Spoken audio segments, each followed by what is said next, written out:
It's late, sorry. Go on. Can you grab a drink, grab a pizza? Make yourself comfortable. I'll trip over and break something. Go back front. Sorry, right. Just avoid the camera. Oh, no. Well, okay. Thank you very much for coming, guys, girls. Realised tonight from chatting with some of the old schoolers, it's actually the 3rd year. This month is the 3rd year of London Apple Apples. And kind of one of the main guys whose fault it is, he's over in San Francisco, probably working right now while we're all enjoying our beers. Right, yeah, it's fine. So no, it's lovely to carry this on. It's crazy. And here we are at MullenLowe. Is that how you pronounce it, right? Yeah. And Louis, who we've met actually a lot, but we've been chatting a lot lately online. I didn't realise who you were. Yeah. Or I would have been a lot ruder to you. I thought he was a 40-year-old girl.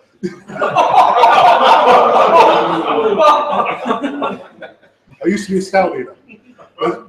There's another joke with that, but anyway, we'll leave it at but thank you for hosting us, and the good folks at Amsys supplied the pizza and the drink and all that. Yeah. So thank you to them. Thank you. Cool. And I got stitched up, so I'm standing up. So now I'm going to hand over to Louis.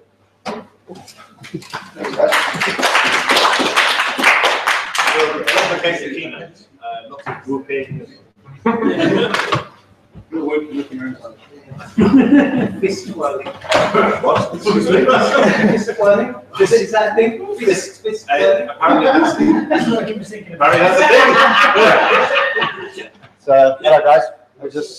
First of all, welcome to MullenLowe. We're an advertising agency, part of the IPG group. I've worked with IPG for 11, 12 years now, all swapped between multiple agencies, McCann, GIS, FCB, Weber Shandwick, quite a few. I can go through millions of them. We've been using Casper for many, many years. It's been quite entertaining on that side in terms of deploying software. We needed to find solutions where it wasn't so dramatic to try and get updates for third-party applications, that type of thing.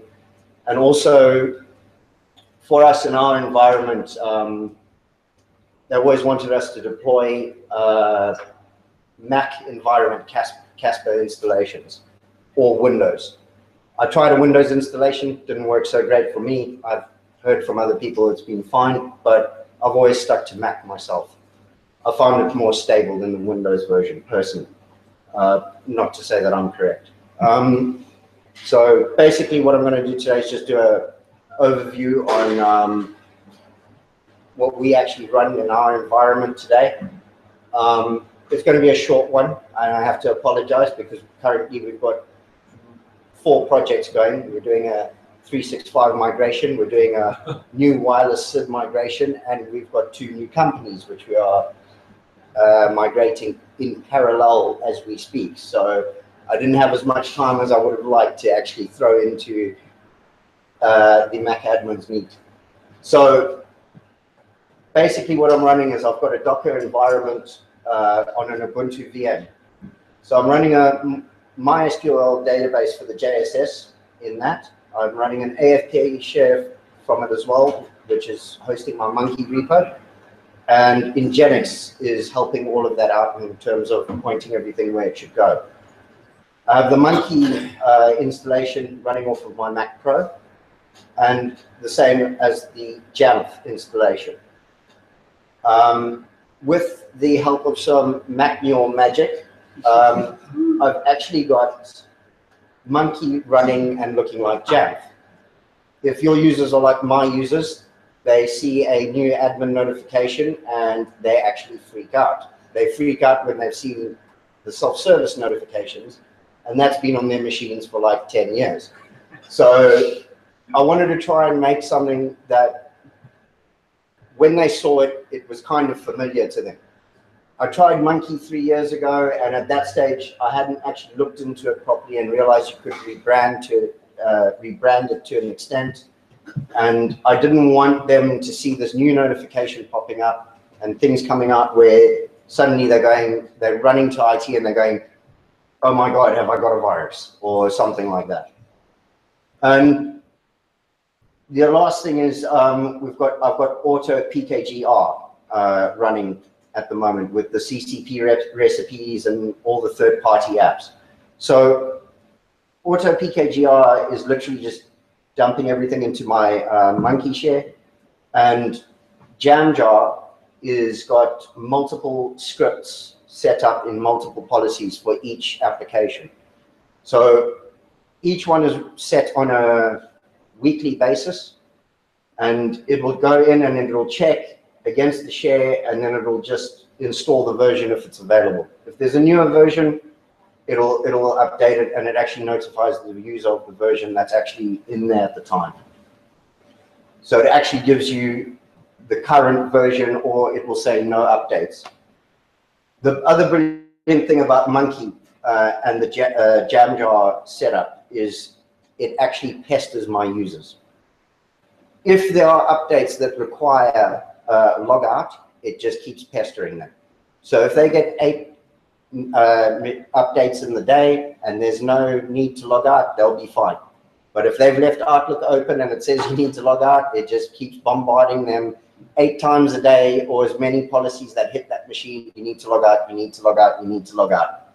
And eventually it's actually working now. I have a user that had a record of no reboots on a machine for 287 days on a MacBook Air 11-inch. And she's quite an evil user of PowerPoint and the rest of it. But I haven't seen a little 11-inch run that long without a reboot. But yeah, this basically my setup here.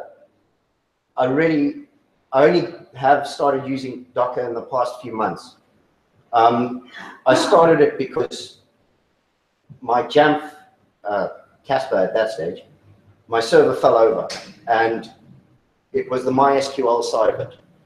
When I contacted Jamf, basically they said, you know, MySQL, macOS X, they're not best friends anymore. So I said to them, okay, well, what can I do? And they were like, well, go to Ubuntu. And I was like, great answer, guys. Okay, I can't move. I was stuck. I was tied between red tape.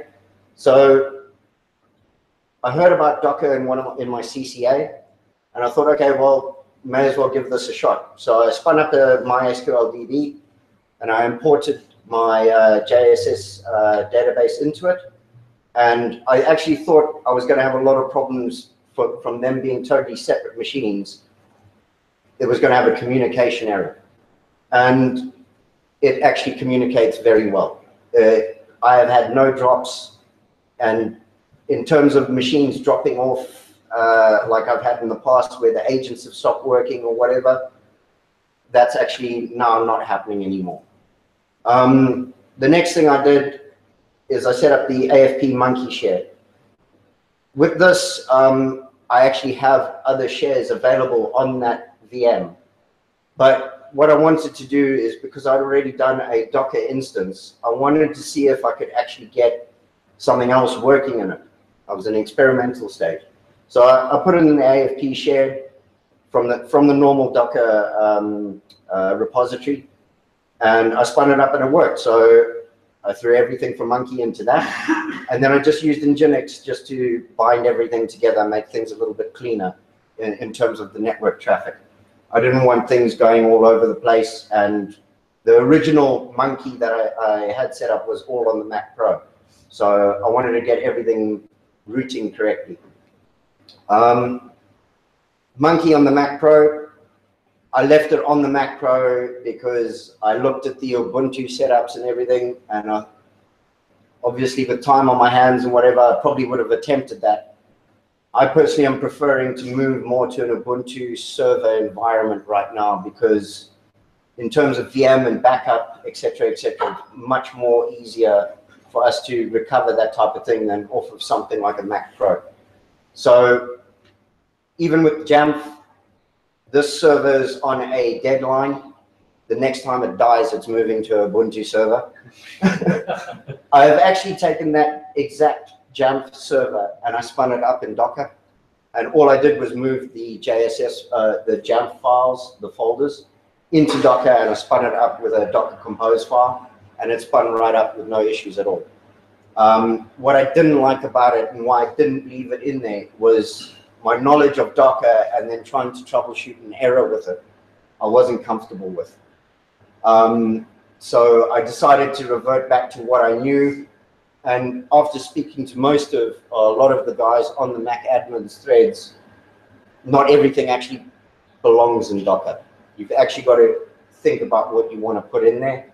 And I think I need to assess my environment going forward about how I would want to go forward with that. But it would definitely go Ubuntu. Whether I put it in Docker or not, I'm not sure yet.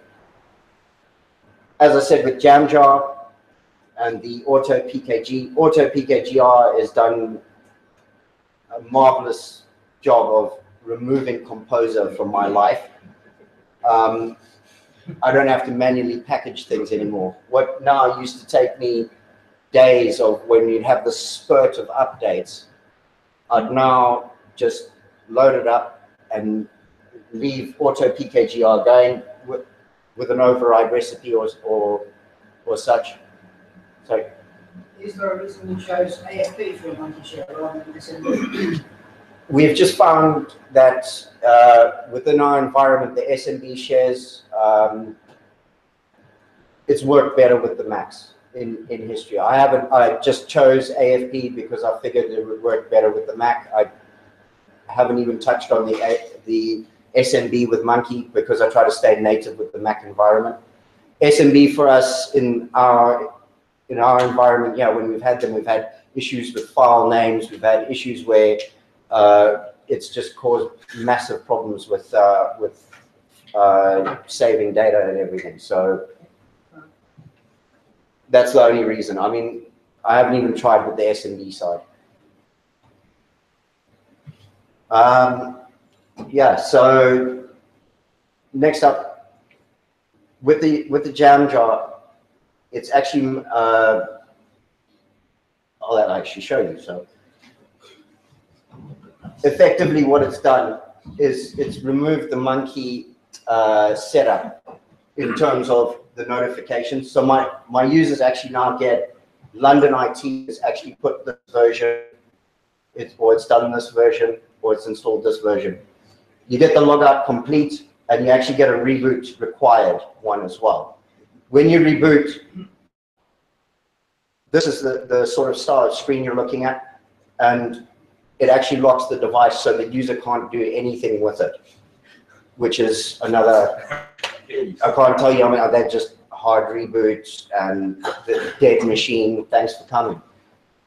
So this is what I've been hunting and searching for, and this is what I wanted to deliver to them, because this has actually stopped so many questions. I've got a test base right now of around about 30 users, and the one user who's quite bad for not logging out or even rebooting, he said, I keep getting this notification to log out, and it keeps coming up, keeps coming up, keeps coming up. Now, obviously, this is my test bed, and I'm going, maybe I've screwed something up. And I said to her, so when you log out and you log back in again, it's still giving you that? And she went, no, I haven't logged out yet. Like, okay, why don't you try log out and then log back in again and see what happens? Guess what happened? The notifications went away. So this was exactly what I was looking for in terms of tying Casper in, and Munki itself.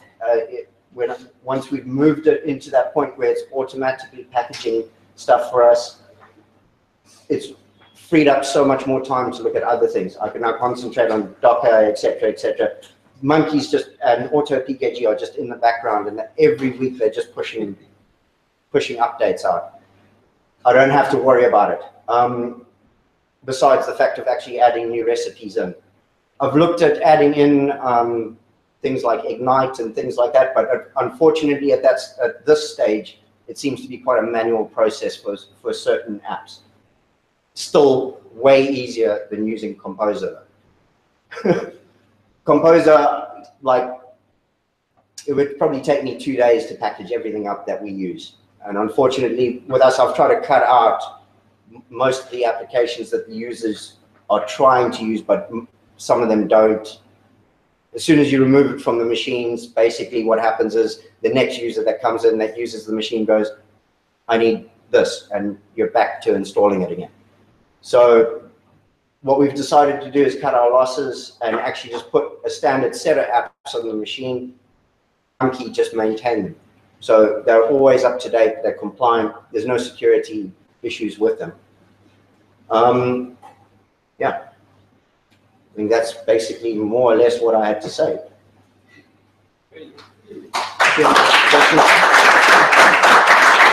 How many users and how many machines are you looking after? Currently, it's around about 230 machines in this building. And you're just looking after this? Well, I looked after this one, but technically, I've helped a lot of the guys throughout Europe with their setups. We haven't pushed Munki out to them yet, simply because of I haven't been able to push this due to the amount of projects that we had. What I did though with this is I expanded it to quite a large test base, and the test base that I put it into are intense environments. So I took on the studio environment in terms of this, where I knew if something was going to go wrong, due to the fact of how they hammer their machines, I would find the problem with them. I haven't had any issues with them. And then the other two departments that I've used is one of them sort of like social sort of marketing sort of side, and they again hammer the machines. So for them, the biggest problem with studio, they're actually pretty good about reboot, shutdown. But the social and marketing side, terrible for updates, terrible for logout, terrible for restart. And this I wanted for them so that they actually started more continuous reboots of the machines. 287 days, although that's great in terms of a statistic, it's not great for your Mac at the end of the day. So for them, that's what I tested this part of it for. So far, so good. I haven't had any issues with anybody. Boss man. So someone looking at Jan from Jeff, what would you say is the biggest challenge?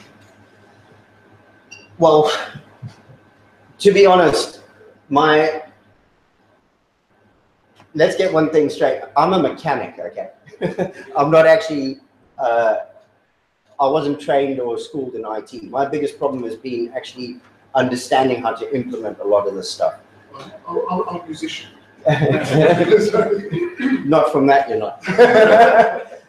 But I think my biggest problem with Jamjar itself was not so much the issue for me. It was more Munki. And Munki, again, it's not the issue. It's, you've got to, for me, it's everything's on the GitHub page. It's just there's a plethora of information on Munki to get through to try and actually understand it. And a lot of the time I found that when I'm reading it, you read through it and you don't actually recognize what you're actually reading. You know, I asked you many times actually, manifests, the local manifest, and I was back and forth and back and forth. I got myself twisted into knots at some stages, trying to find out where I'm actually going wrong with things. And the answers were actually in the GitHub page. It's just that I actually had to go back and actually read properly what was actually being said. And that's where my issue was with that. Other than that, this implementation, I did the plist with config profiles, all of that, it worked brilliantly. It was more down to my understanding of Munki that stopped me with this, where I ran into issues. And as I said, with Munki, because I learned the two of these concurrently, I just sort of like dived into Jamjar on top of it. I hadn't read all what I should have done with Munki, and that's where my problem was.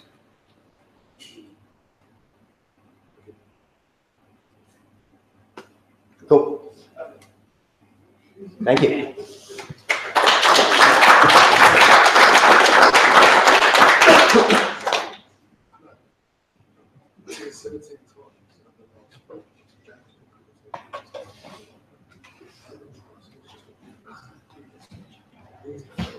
The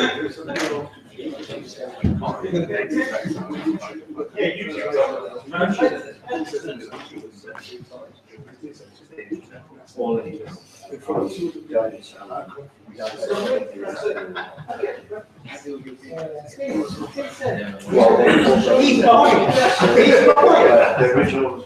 You started the track When I started,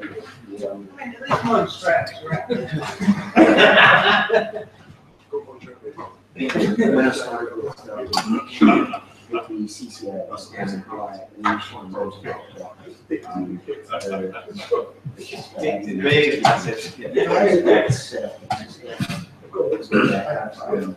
one main Genesis. And then That's basically wrong.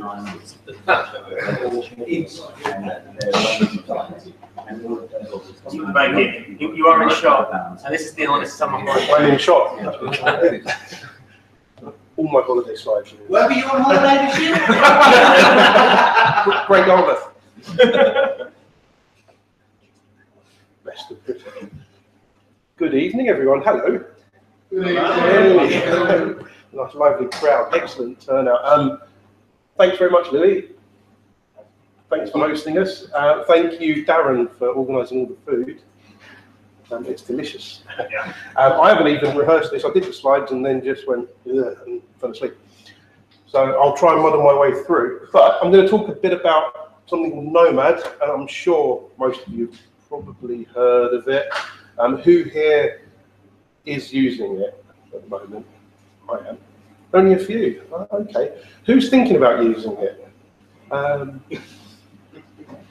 Who's never heard of it? Really? No. Really? I feel really. No, please say. So yeah, I'm going to talk about how we use it in our situation. NoMAD, my little friend, helps us a lot. So get it from there, and there you go.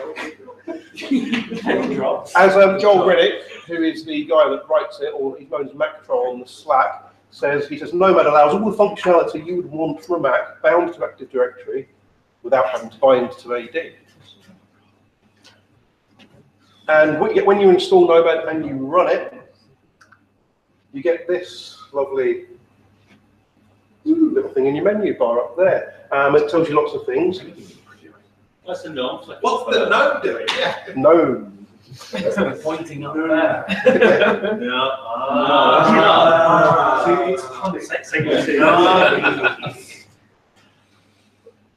I'm not going to say what Ben said. It's punning. No, he said NoMAD sounded like NoMAD. Go.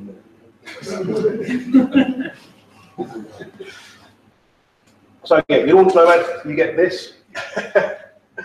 A triangle with a number next to it. If you click on that triangle with a number next to it, you get a menu with lots of things you can click on. So that triangle essentially gives you some information about your connection status to your domain controller with your Active Directory infrastructure. Essentially, if you see a triangle up there with nothing, without any text next to it, but set the number, it means your Mac can see the domain controller. If you've got a green tick, it means you've got a Kerberos ticket. And if you're using NoMAD without your Mac being bound to Active Directory, you would sign in here, and NoMAD would go and get your Kerberos ticket for you, and so you can enjoy all the single sign-on goodness that the Kerberos ticket gives you. So NoMAD is kind of a way to get you connected to all your AD goodness without having to bind your Mac to AD. Because I don't know if anyone here who has bound Macs to AD have to put up with keychain issues, passwords don't change when you're off the domain, all that horrible stuff. Did anybody use a password? Yeah. That's right. Don't talk into the dead. So this is the But as we see, all this stuff in here is highly configurable. NoMAD is great for that. And this number up here just tells me how many days I've got left until my password expires, which is good for places that still have that change your password policy in place. So it's going away a lot.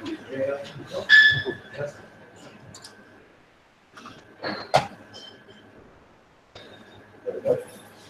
So what I say, if you are still finding Mac study, deploy NoMAD as well. It's a really great companion for down Macs because you get all that cool stuff. That is really good. It just means the user can go up there, change the password, and they're done. That get software will launch Jam self-service if you're running Jam. I believe it can launch Munki's Managed Software Center if you're using Munki, and it detects it as well. It detects which one you've got and launch. So you don't really have to configure it. Get Help is very nice indeed. That can launch a website, so it'll link to your ticketing system, or it can start a OnGuard session. Jon specifically put some configure options in there that actually load the OnGuard client and connect it to your OnGuard instance, and off you go without having to get the users to go to the OnGuard website, etc. For those of you that know OnGuard, you know what I mean. For those of you that don't know what I've just said.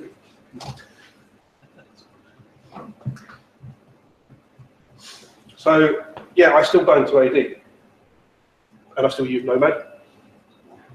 Why is that? Well, because I work at the university and we have labs. And I don't know, every user will be able to log into every machine with the same credentials for themselves. So, single sign-in. We have. What the hell? I'll change the tone now. It's fine. Yes. We've got a print system that leverages AD in that when you send a print job to it, it takes the username of the current logged in user, which has to be the same as your AD. No, but Uniflow. Oh, yeah. Oh, that's not that. Yeah. So that's another reason we find. We like our network shares. We like to mount network shares when users log in on bound machines. And those network shares can vary depending on those users' AD group memberships. So they get the shares for their teams. And our laptops, which we bind as well, fetch an AD machine certificate, which they use to authenticate on our Wi-Fi network. And to my knowledge, you can't have a machine that's not bound get an AD certificate. That's correct. I mean, you've been through similar hell, so we are stuck. NoMAD can get you use certificates. Gets the user on the machine, so yeah. Because your AD computer certificate's normally got an HDR template that only allows authorized accounts, which basically means a machine that's got an object on AD. Yeah, with a computer account. Yeah. What have you? You generate the AD account. You don't find these things. Speak to Jon. Do you guys know Mactrol from back in the days of Yeah, but they get users. Yeah. Get a Wi-Fi. Yeah, it's user certificate, though, isn't it? No, this is a machine certificate. Machine certificate.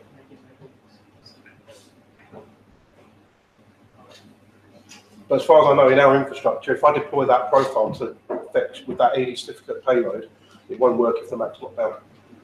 The CA just spits it back and rejects it. Correct. That's standard, yeah, unless you say, don't worry about it. You turn stuff off. You don't find these. That's You're not using an AD certificate, Yeah. you skip on. Yes. it's a sketch certificate. Yeah. You need an AD object. Different things. Yeah. Also, this connects them to a hidden Wi-Fi network that's got access to all of our print servers and all the other stuff. We do have guest or BYOD networks that users can authenticate their devices against with their username and password, without their machine being bound, so they can use those as well. But then if you connect one of our provisioned laptops to that BYOD network, you can't print from it. and you can't make shares. It's not allowed to connect to those services. It sucks. We're a heavy Windows environment, so we've got to sort of be citizens of that world and fit into all that stuff. So yeah, that's kind of why we still buy into AD. Some of this stuff though, NoMAD can help us with.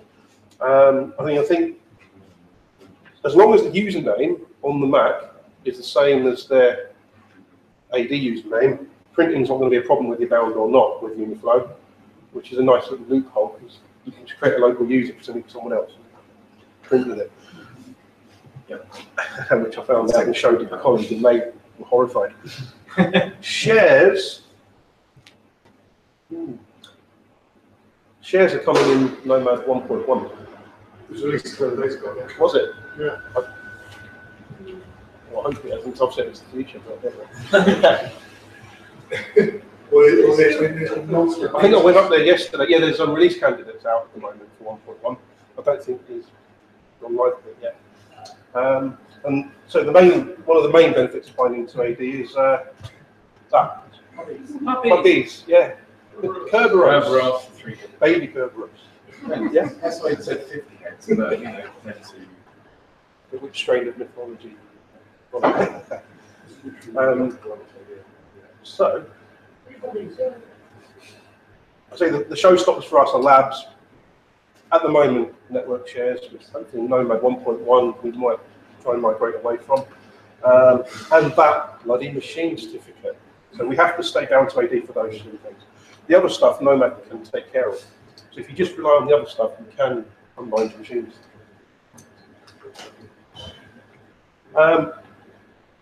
Other benefits of using NoMAD, again, what I spoke about with that triangle, it gives you a nice troubleshooting indication. You can see by looking at it whether your machine is actually connected to the domain or not, and you can see whether it's got a Kerberos ticket or not. If you bind your Macs, NoMAD will sign in automatically using the Kerberos ticket when the user logs in. They don't really have to interact with it. NoMAD also nags your users when their AD password is going to expire as well, keep popping up with notifications, and you can configure that. And the default is when you've got 15 days to go.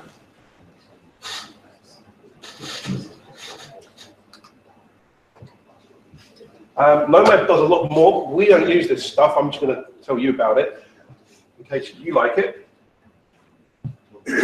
If your Mac isn't down to AD and you're using NoMAD, when you sign in, you can configure NoMAD so that it syncs the password of the local account on the machine with your AD password.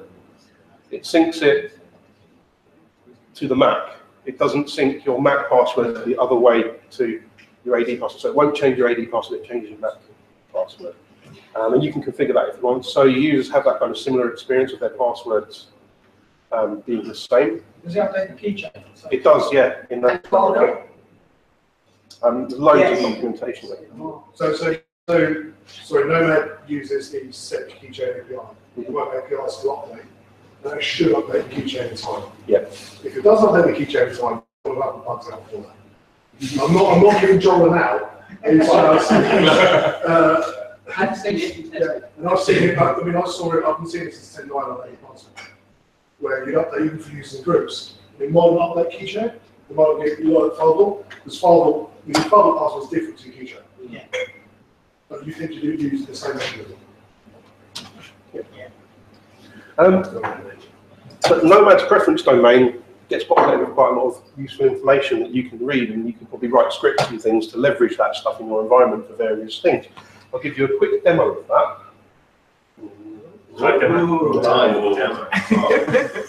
Just to show you those things. How's that?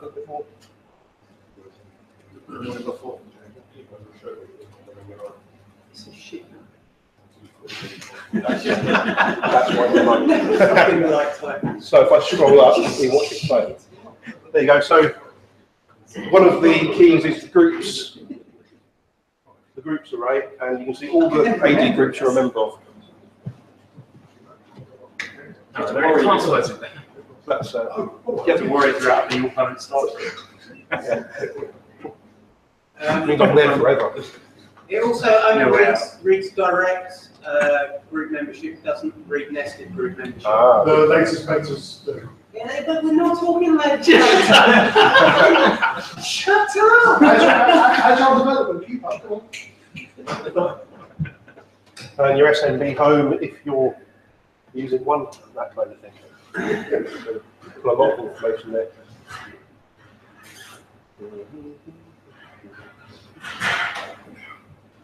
I guess the Jon He's much better than me. Neil, can you imagine the DFS shares as well? I believe that's coming. Okay. At the moment, you need to be bound to get the DFS. Cool. It's trying to figure out the DFS for film, what's not being bound, is possible. But you can make, natural Jon life more visible by asking questions on Slack. One other cool thing you can do is that it can run scripts at different events when the client signs in. When the user does it manually, or when it signs in, when you log in with the curve ticket, you can have it run a script, network state change, or you can put in set some preference keys to create some extra menu options in it that users can click on to do various bits and pieces. Again, I'm putting links into the various help page. This tool is one of the best documented things I've ever seen in my life. There is so much on that website to help you set it up. It's really, really thorough. So again, just don't worry if you forget what I said, just go there. There. So how do you deploy it? Well, they give you a package. Just download the package. It's nice. It's a signed package as well. Really nice. There's an auto package recipe for it too. If you use auto package, and the launch agent is separate. So if you do download the package, you just have the app bundle, and that is it. There's a launch agent here. That is one of Joel's websites as well. So he's provided the launch agent for it. If you want it to start up when users log in. Those two. So is there a good reason why it's set up? Why Just to give you the option, I guess. I won't ask you. I'll ask For a separate launch agent. I think comments to that. I'd really talk about the separate domains. It works really well on the webcast, don't worry. I think it's just as an admin, some of us may want to just deploy the app and have users run it when they want to run it. Some of us want it to run all the time. And we've got the choice. Just deploy those two packages. You may want to use Slack. Configure it with a configuration profile at the preference domain com/NoMAD, or you can do old-fashioned defaults right either to the system library, or sorry, the global library, or yours user library. There are lots and lots of preferences you can manage in NoMAD, and I mean lots. I did say this thing was well documented. And lots. Taking notes. And lots. I only missed it now, so can you scroll back up? And lots. That's what we do it out. Yeah? Lots.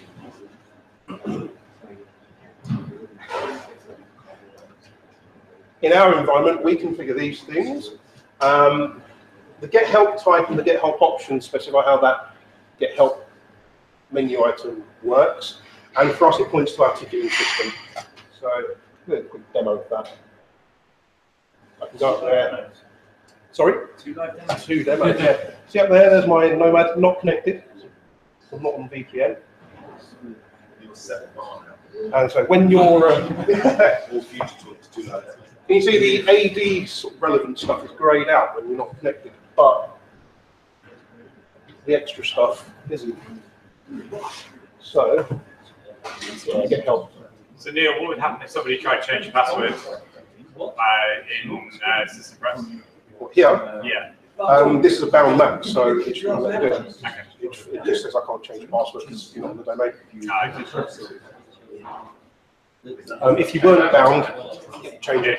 Next time you sign into NoMAD, if you set up the local password sync, NoMAD will try and sync it back. It will tell the user, notify you, and say You want to change the password.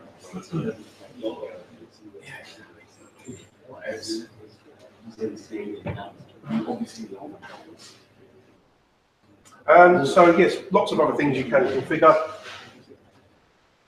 For example, the menu option that mounts the user's home share, you can actually put in your own text for it. Most of the things you see in the menu you can customize and get them to say whatever you want to say that suits your environment. So our users know their home share as the H drive, because they use Windows machines that mounted as H. So we call it that there. The password change policy, that appears when you go to change the password in NoMAD and you click the question mark button and it just prints that.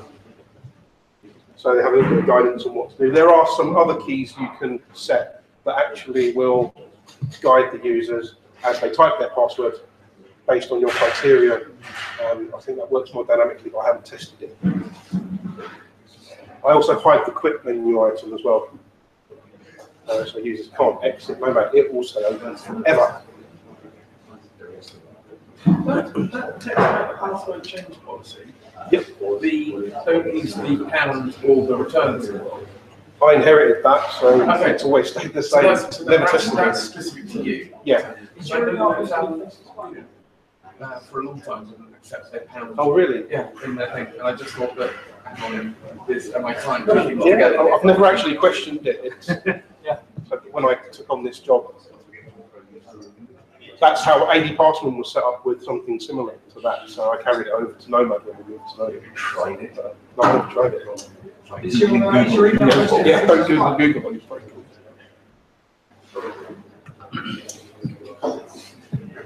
And so there's an example. If you do defaults right, contraries will stand by that high.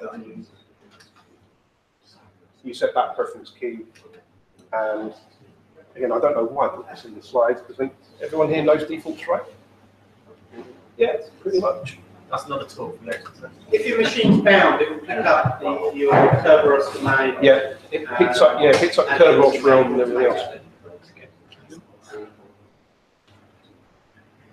So these are just examples how you set a couple of keys and what they look like in the E-list or profile.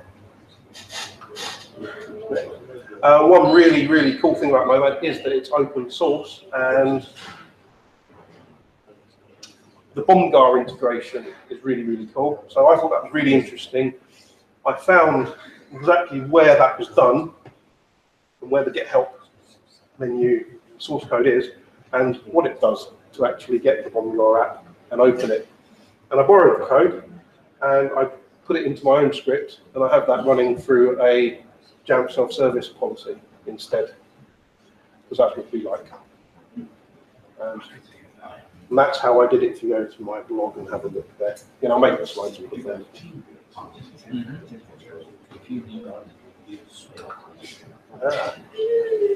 And coming in version 1.1, the share mounting stuff is going to get really good. And there are loads and loads and loads of options if you go to that site to see that you can set for mounting shares. And for me, I'm interested in, based on AD group membership, this is going to mean I can get a whole load of login policies out of my JSS and just have it all inside NoMAD and have NoMAD handle the network shares. You can have them mount if they're connected to the domain or not. So that means our laptop users, as soon as they connect to the VPN, NoMAD signs in, it can mount their shares for them. That's always been a problem for us. If they log in and they're not on the VPN, those shares don't mount, they don't get them. NoMAD's also going to sync your other passwords that you store in the keychain. So if you do use AD and use the same credentials for, say, Office 365 in Skype and Outlook, etc., NoMAD will sync. It's Teams now, yeah. We're still using Skype for business. No, we're still using Link. There we go. But yeah, it will sync your AD password with those items in your keychain when you change your AD password. So you don't get that annoyance of changing your AD password and then every app you have to go through and do it there as well. Watch Joel's webinar. He goes through all of the new stuff coming up in 1.1. Another brilliant video by Jon.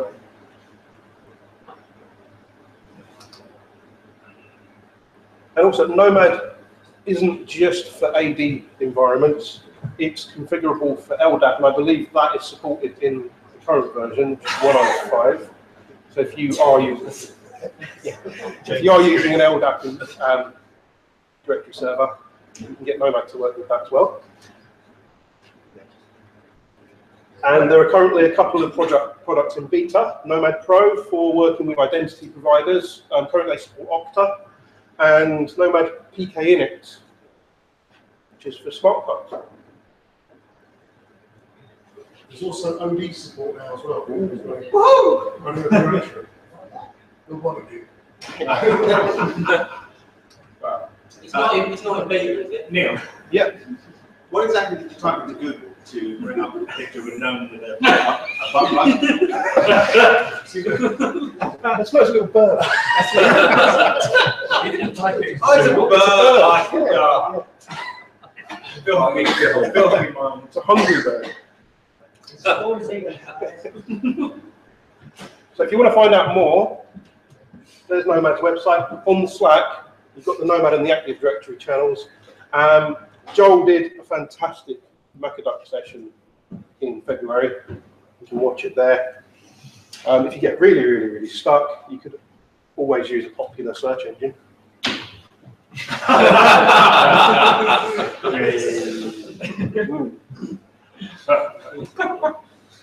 Thank you very much.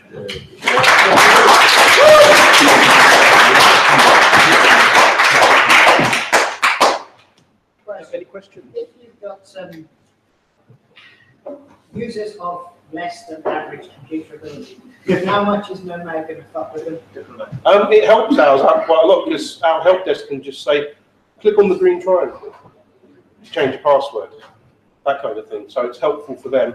It bugs them to change their passwords. So we found it's added a lot for us. Really. By far the thing that's helped me in my organisation with largely laptop using people is it's just a visual reference to when the next password change is expiring. It's a little bit more in the face. You can configure the notifications to pop up to tell them that they're actually going to have to do something about it. Yeah, so by default, if you didn't have NoMAD, they'd only get reminded that they had to change their passwords when they log into their Mac. Anymore. How many times do you know laptop users that actually are logging in to their laptops? Yeah, if you've got someone, say, who works with Louis that doesn't log in for over 300 days, was it? They'll never know when their password expires. So you're having that number up there that counts down is quite nice, and then the nag messages, which you can disable as well, or set to start earlier or later. And there are different levels of warnings as well that you can configure for those nag messages. Some of the preference keys you can set, there's loads of stuff. That user, just to add, we're running Enterprise Connect, so I removed an AD account and I actually put it on as just a normal local account, but then signed it in PC, which is quite similar to that. No problems at all with characteristics or anything like that. So we keep our machine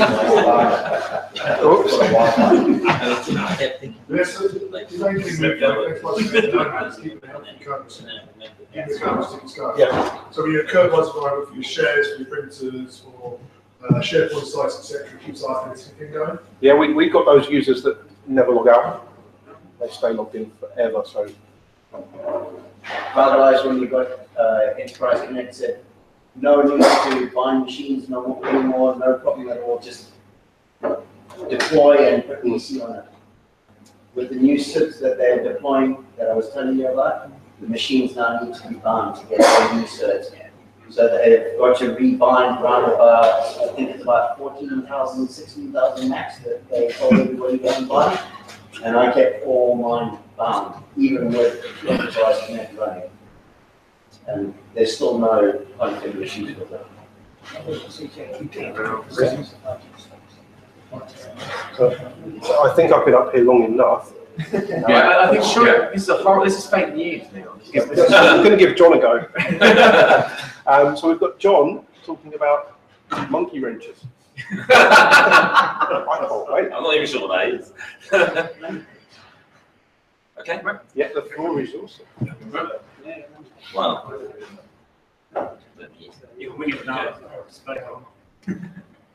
I'll get it.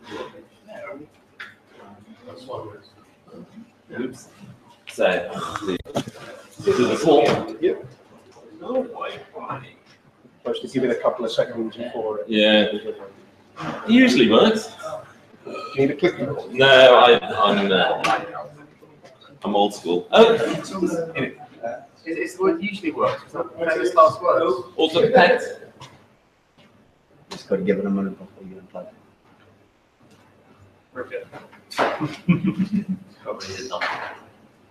Hey. Strong, man. Yeah. Wait for it. You got to go extra. You got to go extra. Hello everyone. So I'm Jon, and I currently work at a company called Treatwell. I'll just tell you about that in a few minutes. I've been a Mac admin, sort of, for a very long time. I used to work at Imperial College London with Steve, who's the one who's responsible for bugging me into doing this talk. But actually, it's a good idea. I'm going to talk about what I've been doing since I got hired in May. It's sort of a case study, and I'm going to tell them what I'm doing and why I'm doing it, and then you can all tell me what I'm doing wrong. Right. So, but you know, so we decided to make it a slightly provocative title, and we're probably all hopefully old enough to understand the reference. But the reason I picked that title is I thought Steve's suggestion was to spank the monkey. Slightly too rude. Yeah. So I thought in print it's too rude. But yeah, so a pun title. So hopefully this looks readable. Yeah, Treatwell. So yeah, I've been sort of using Jamf and so on for a while, and then I decided to do something else and work in the university and got hired, sort of because I had Jamf experience. But you know, I've done some other things as well. So when I started, we sort of thought, oh well, okay, what's going on? This was my question. Sorry. So basically, what I discovered is that working at the university is very different from working in a company like Treatwell. So I thought it's actually quite relevant. This is sort of the marketing slide. It's actually quite relevant to why we're doing it. So we are the largest hair and beauty booking websites in Europe. Sometimes they say in the world, but I think there's some Japanese company that's actually quite big. So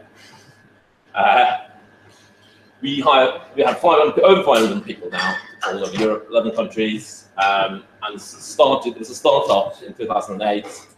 I'm not supposed to put it in print, but they used to be called Wahanda. So if you've heard about Wahanda, that's the same company. We have large offices, and this is actually quite important for what I'm talking about. There's large offices in Amsterdam, Berlin, and Barcelona, in addition to London.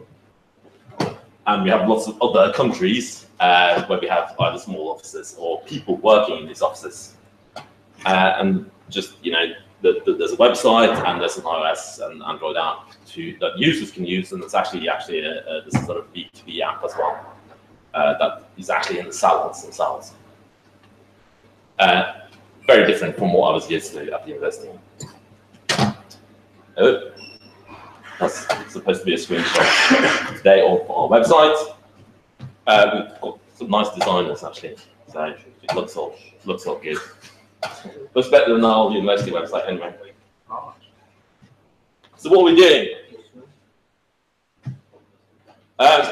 Basically, because I've been in the business for a while, I've realized that imaging Macs is probably not going to be the future. I sort of always tried to avoid doing it, so we didn't actually do it when I was working at Imperial either, except when Steve decided to do it. I think you're the only one that. I think you're the only one that did it. Blame you. Yes, all right. I brought imaging. So, no, we didn't fight that. Don't worry. But I was sort of trying to avoid doing imaging. Now for labs, obviously imaging is very attractive because she's the same and all that kind of stuff. So it didn't make sense. But now we all presumably think, okay, we're moving away. So what I came to there was a system based on Deploy Studio that had been set up. Quite a nice setup. Didn't hate it, but it was imaging based. It wasn't monolithic imaging. We had Munki, and we still have Munki. And it was working fine. Munki, it was fine. I didn't have that much experience with using Munki in production, so I had to learn a few things. But yeah, great. We're using auto-package. They were actually using auto-packager since I started, and I'd never used it before. When I started messing around with it, it was eating my files. So I gave up fairly quickly with auto-packager. I know some people think it's great, but I thought it was a bit. So I've actually done my own bash scripts and stuff to do what auto-packager would do normally. And then they had Meraki for MDM, which I had heard of before. I'd never heard anyone say anything good about it. I'm sure those people exist, but I don't know where they are. And the people who hired me didn't like it either, and they were using it. So it's like, So yeah.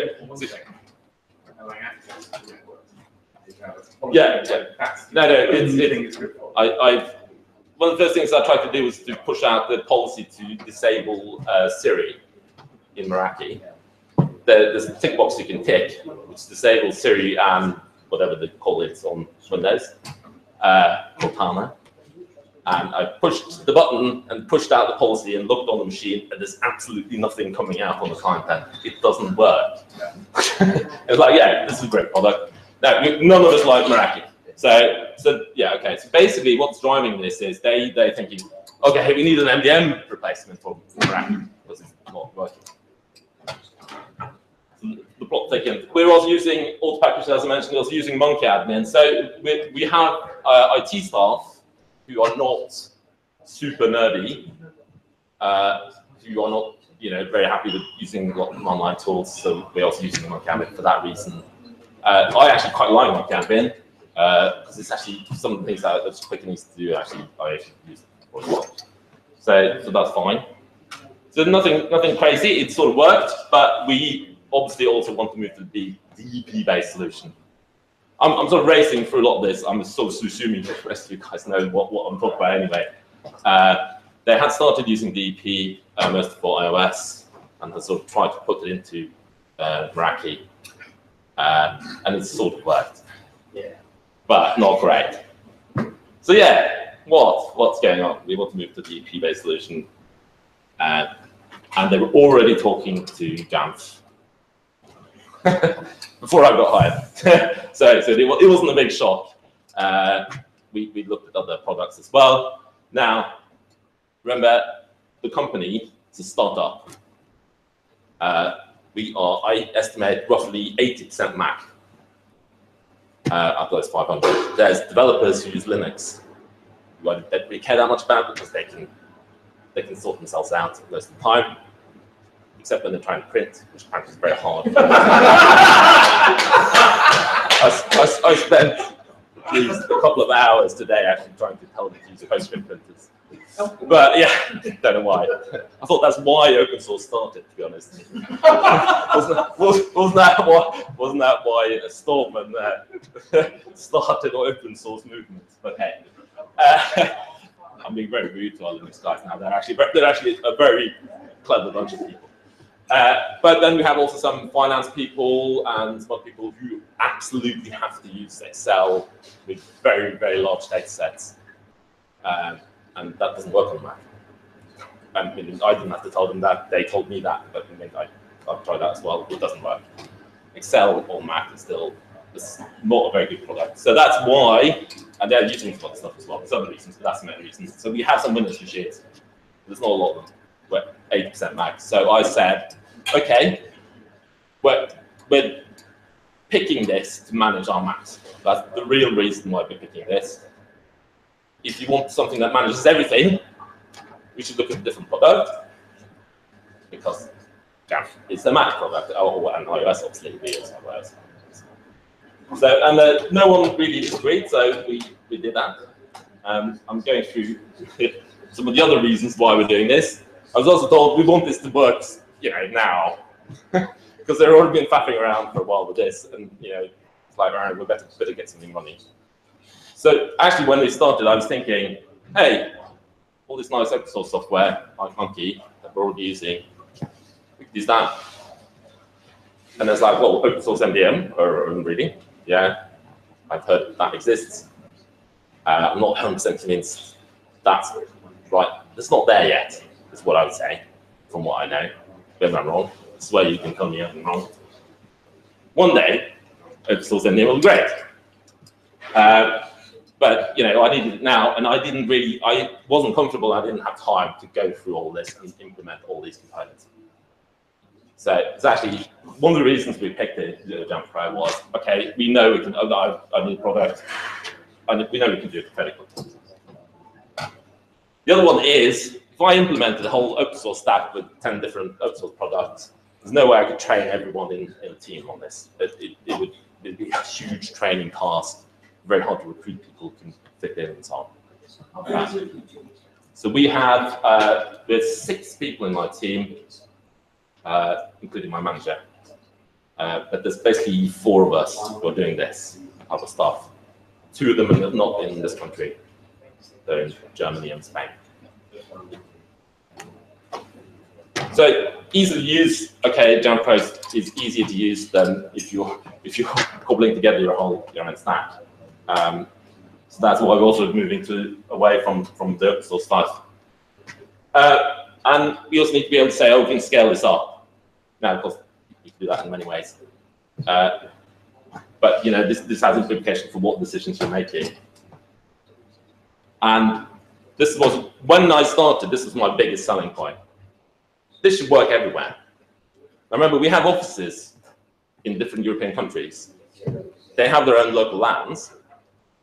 The traffic between between offices aren't completely open. So the Munki server in London can't serve outside of your London office right now. So there's Munki servers in London, Amsterdam, and Berlin, because that's the big offices. In the small offices, there's nothing. And then we have people. I have a person who works in Portugal. We don't have a business in Portugal. She's Portuguese. She works from Portugal. Munki doesn't work. She needs the VLAN.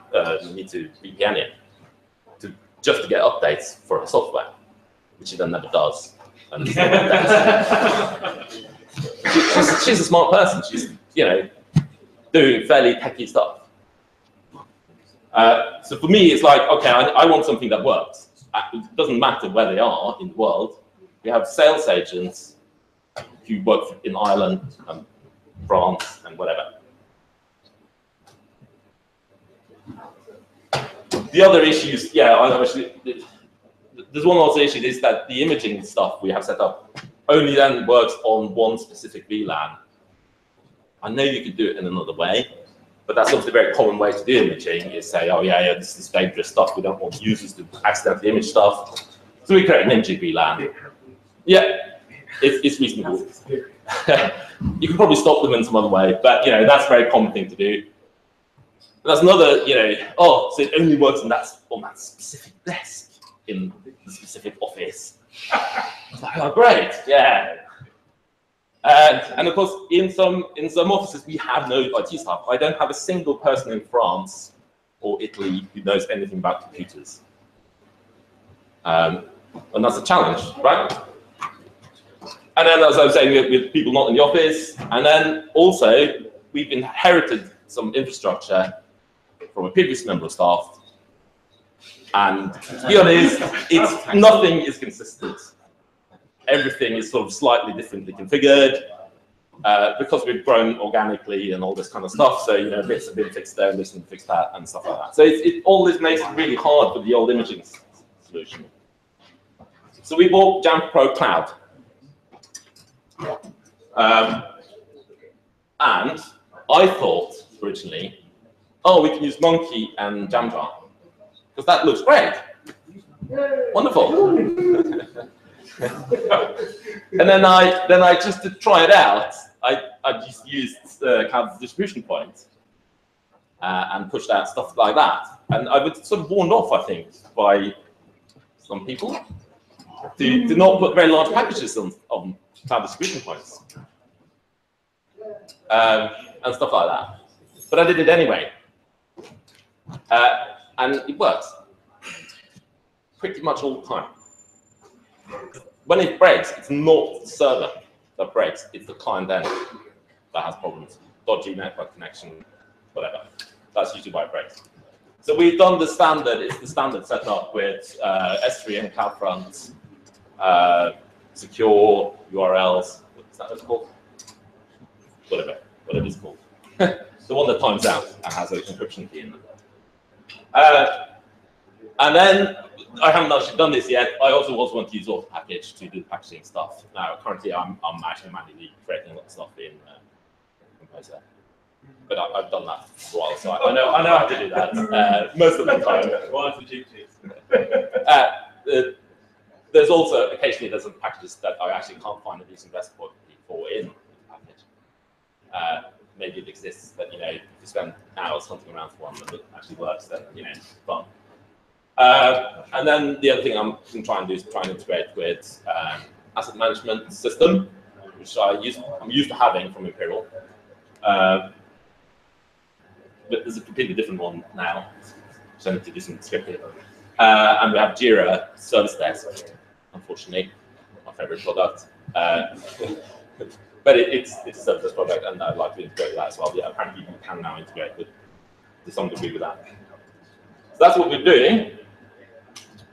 I'm leaving the old system in place because nuking everyone in one go is not easy. But at some point, we are going to go around telling people, I'm going to nuke your machine, and I have backing from my CTO to do that, so that's all right. Gradually to Jam. DP is now working for our system. Come back to that one. And we basically have a zero-touch setup. So I can have someone in Italy enroll the machine, and it does what I need to do. Get them to state where they can use their computer. I don't have to actually see the computer. We order the machines in the country they're from, send it to them, they turn it on, and it goes through the enrollment and stuff. So all that. I'm used to, from Imperial, I'm used to basing lots of groups. So we had AD and lots of group stuff. We don't have that, so it's all based on devices. So I have to identify which device needs what software, kind of thing. I can talk a little bit about that if I have time, but yeah.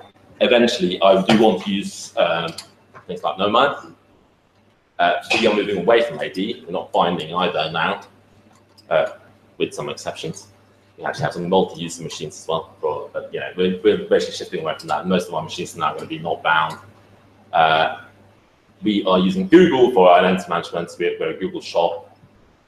We're considering whether we're going to stay with them or pick something else. Maybe Okta, maybe something else. And we're looking at, you know, I've got my boss to say we budgeted to buy NoMAD Pro next year.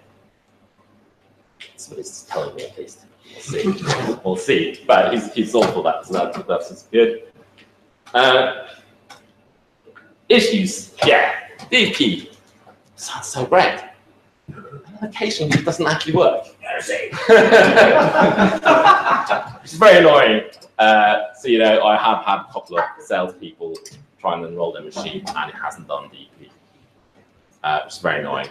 I'm paranoid enough to say, oh yeah, go for it. So is it available in every country you work in as well? Is DP available in every country you work in as well? It's a good point. I haven't actually checked every single one of them yet. I haven't quite done that many out of the office yet, but we started doing them in the office. I think someone said it's like 39 countries. Yeah. Which seems like a lot, but... And now that you're mentioning this, I'm wondering, is Ireland in? Sorry? Is Ireland in DP? Yes. Yeah, so that's where it's failed. They're just too close to the data center. Signal's too strong. It's a lack of penetration. I don't, yeah, that's a good one. There's literally 2 resellers in Ireland. One of them I know works every time, the other one needs to be Yeah. No. It's the machine is in the VP. We can see the machine in the VP, right? It's there. It's just when they then go and enroll, something happens. I don't know, network blip, whatever, and it doesn't work. So unfortunately, that is a challenge. I'm paranoid enough to be on the phone with them when they do this, so I actually just walk them through manual enrollment. So that's worked so far. Stuff breaks. I think we had discussions there on the at the jumpstart. Enrollment. I'd like to do stuff at enrollment complete, and that works really well when you do manual enrollment. For some reason, that Treger sometimes has problems when you're doing deep. Love to hear a good explanation for that.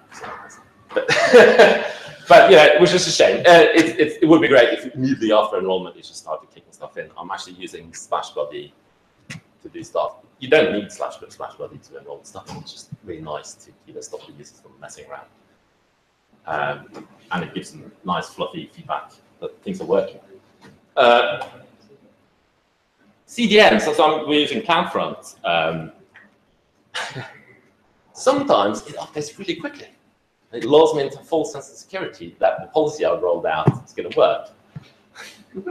Sometimes it takes much longer than I think. So I have actually rolled out stuff, and then the policy fails because CloudFront hasn't actually replicated. Well, that's my best explanation. It just says, "Ooh, that file doesn't exist." It does, and 5 minutes later, it does exist. So yeah. That is, you have to think about those. And of course, it's not magic. Like sometimes you have to write scripts and do weird workarounds and chain policies and stuff like that, which isn't necessarily particularly straightforward to understand for every member of staff. So, I'm trying to avoid complicated solutions. So I'm thinking, okay, my solution should be so I can hand it over to someone else and think, yeah, it's nice. Aim at, but sometimes I have to do some weird workarounds. But that's life. So Zero Touch does work, but VP decides to work. And it is actually relatively straightforward to do in the other product. And AWS Cloud Distribution Point, I'm just way beyond my expectation. I thought it's going to be really flaky. So I'm now doing, I'm probably crazy, but I'm now doing OS updates from El Capitan to Sierra with the OS on AWS. So that's 5 gig. And it works fine. If they're on the crappy broadband at the end of it, okay, it's not going to work fine. But then nothing's going to work if they're on crappy broadband. Facebook's slow. So, we do tell people, okay, you have to be on a reasonable broadband when you do something like that. But I'm sure that's going to be an issue going on. And the biggest thing is like, okay, I realize I do know the product fairly well, so I can do things relatively quickly. But it's also a product that lets you do things very quickly. You don't have to go through a lot of faffing around if you want to do stuff. Today there was a package that I'd forgotten to push out. There's only a couple of people doing it, and they said, "Oh, can you push it out?" This was 5 o'clock today. It's like, "Oh yeah," I packaged it up and pushed it out, and it's actually relatively straightforward. Or Studio, forgotten about, and it worked. And I had to chain R and R Studio together. So it is. I'm pretty happy with the solution with Kit, and it's not because I'm not being paid by Jan. And I'd love, in a way, so my nerdiness would love to do this stack, completely open source, free software. Right? That would be amazing. But for me, I wouldn't have been able to do that in that time. There's no way. It would take too much time, and I'm not actually convinced that all the bits would do what I'm doing now. Particularly MDM, I'd be worried about, because we are using things like VPP and stuff like that. which we're using the Slack app.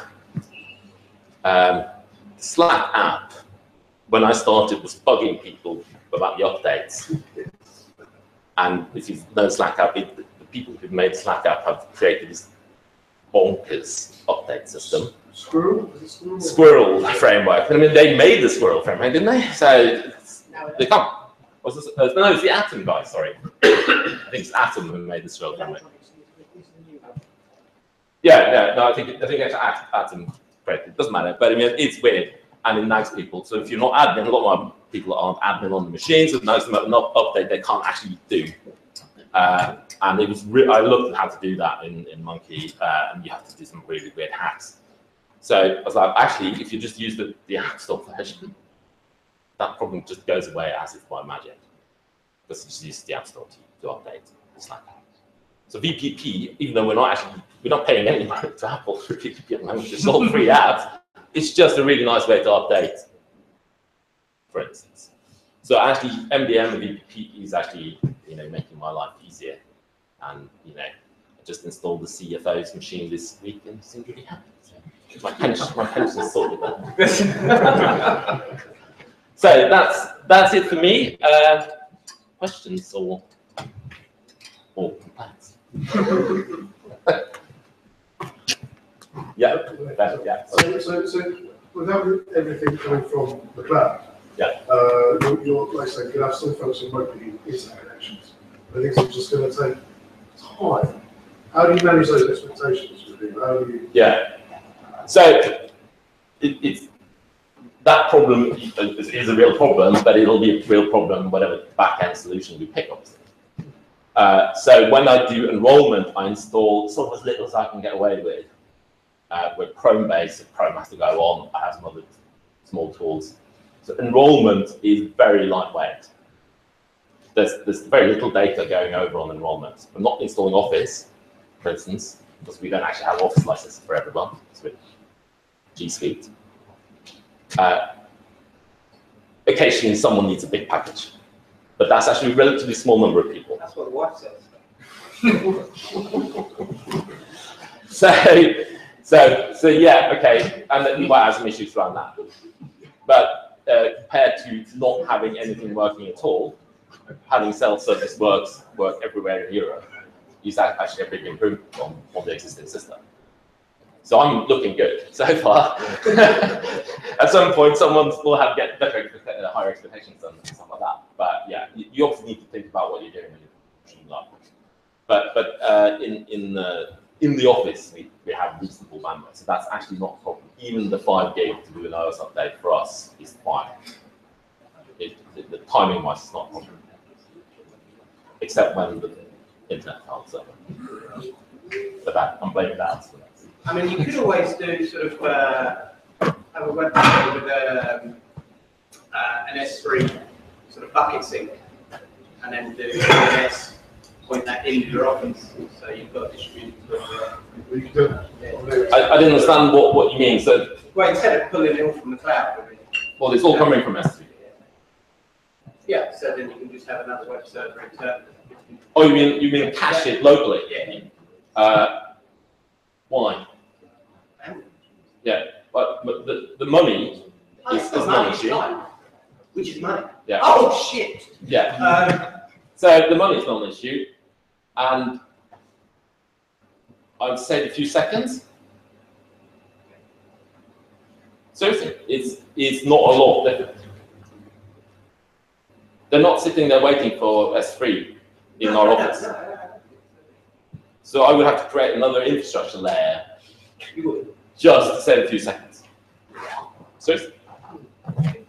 Speed is everything. No,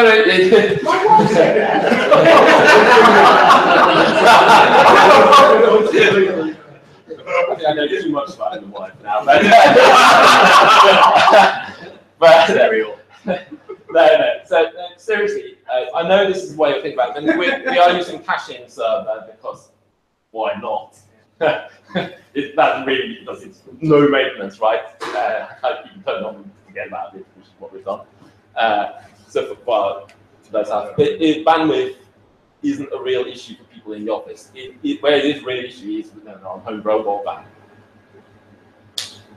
Not So you can mitigate that issue by using Amazon CDN. Yeah. As good as you can kind of build. Because it's, we're not going to beat Amazon for performance there, because I don't know whether the issues that Jamf warn you about is because of using a shared environment when you get for included in the Jamf Hub. So I don't know if that's why there's performance issues. It's probably not allowed to say. It's because you've got the bandwidth, nobody else is use. Exactly. No, but that's what I mean. I asked my boss, this is a problem, it's going to cost us money, this is a problem with bandwidth. And he's like, no, it's not a problem. It works. And I was completely prepared for it to break. Well, it's just really looking that way and thinking about internet, the investor internet, like when you start to cloud stuff, the investment pays off. Yeah. Almost Yeah. immediately for a lot. Yeah. So No, it's also very easy for me to sell to the CTO because he's completely, everything can go in the cloud, can go in the cloud. We're completely AWS where we can, software as a service, we've got the Jira in the cloud. Our point of view is we don't want anything in our server room if we can avoid it. Okay, you can't avoid certain things, but that's the attitude. So we're not quite a startup, but that's the mentality. Because that's hassle and money actually invested in IT people and equipment and so on in the office. We'd rather pay Amazon or the bandwidth bill. So as long as it works. As I said, I was completely prepared for this not to work. But I thought, hey, you won't know until you try it. And I'm actually in a position where I can actually, because I'm basically on a soft launch, I can try it out and mess with it and see if it actually doesn't work. And in the office, it's fine. What sort of timescale are you looking at to deploy across the whole fleet? That's a good question. I've been waiting for the new OS to really push. So I thought, if I'm going to nag people, I might as well do it with the new OS. So I was thinking, yeah, okay, we're going to get High Sierra. And so once that's happening, I will start pushing. And then hopefully we'll have migrated everything over by May. There's some other things, I think, aligning with that. I think the GDPR is happening. So I can tell my InfoSec person is, yeah, we've got the same timescale as you. Sounds good. Yeah. We've just hired an InfoSec person and he's happy with that. So, and that's probably realistic for me. He says, before he's completed, but 6 months. But I have, because I have backing from management to do it. That's not the problem. It's obviously if something breaks. Yeah. Then yeah, it won't happen. But then do you reckon that this apart from GDPR, let's say, without all those constraints, let's say, the new OS is out and you want to push it, how long do you reckon would be a sensible? I could probably do it in 3 or 4 months if I just push now. But I'm trying to minimize annoyance for users, which is why I not nag them once. So. But for the first time, we're now doing in-place upgrades. The guys were not doing in-place upgrades at all before, because you didn't used to do that, right? I didn't used to do that. But now you can. So that tells you to do it. So, and it seems to work pretty well. Anything else? Is there another talk? I believe that. Daz was Oh, Ben. going to tell us that there were Dragon adventure is coming. Thank you.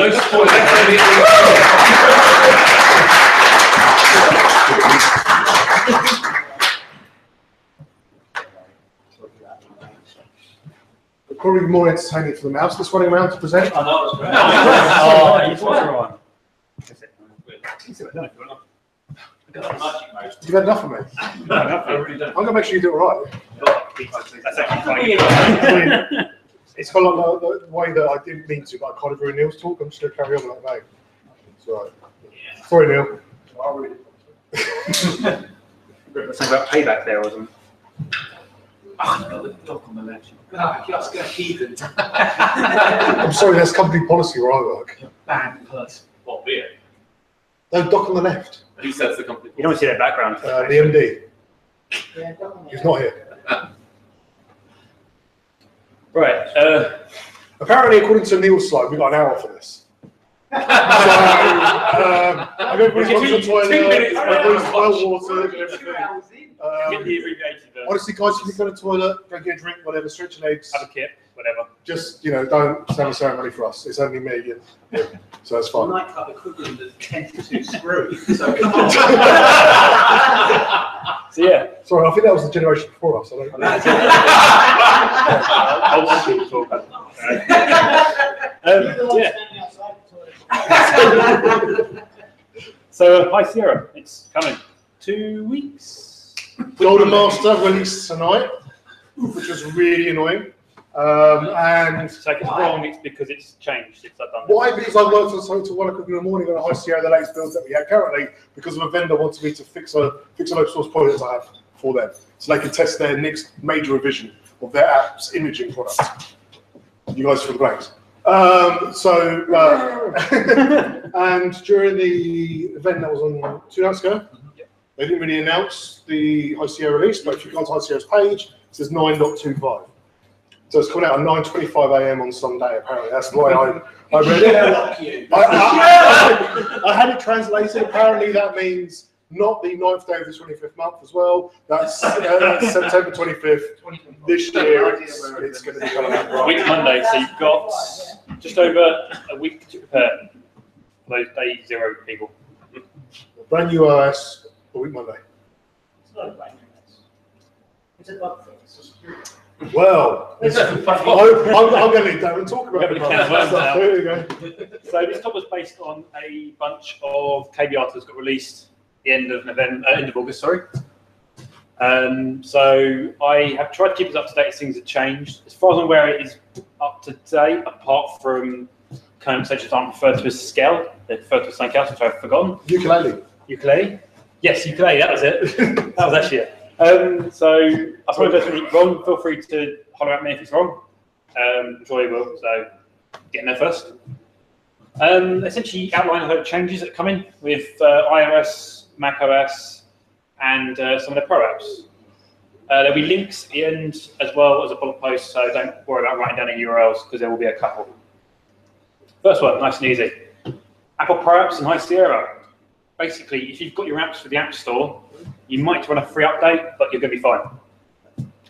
If you're running any of the Studio branded apps, so Final Cut Studio, Logic Studio, and there are some people out there, trust me, I've seen them, it will not work. It's not compatible. So, time to get the wallets out, start buying the Mac App Store versions. So, please do. Easy one first. Next one. This one's a bit of a mix and match. Mix and match of different things. Talks about iOS, macOS, and also server app. Although actually, when you go to the page, the server app section was empty. I'm sure it's going to be filled now. Talking about it. Loads of information about server app, of course. Yeah. Wasn't like really important app. So, change to TLS certificates across the board. APFS. Sure, one or two you may have heard of this coming soon. I mean, essentially, we're all waiting for Richard Trouton's next talk, aren't we? On APFS. So I know he's working. On, no, I don't think so, but I know he's definitely working on a generic one. Cool. Watch them. It's well worth watching. They're actually really helpful in that. I know that the APFS changes from what Apple have. Again, Apple's documentation has changed. If you upgrade a machine, from 1012 to 1013, if the machine's not got a spinning disk, Spoilers.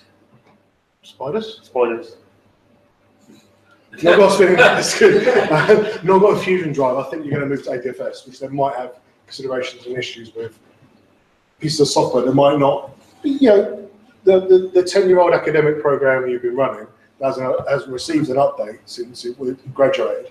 Might potentially have a problem with a different file system under it. It's just kind of, again, moving off of that.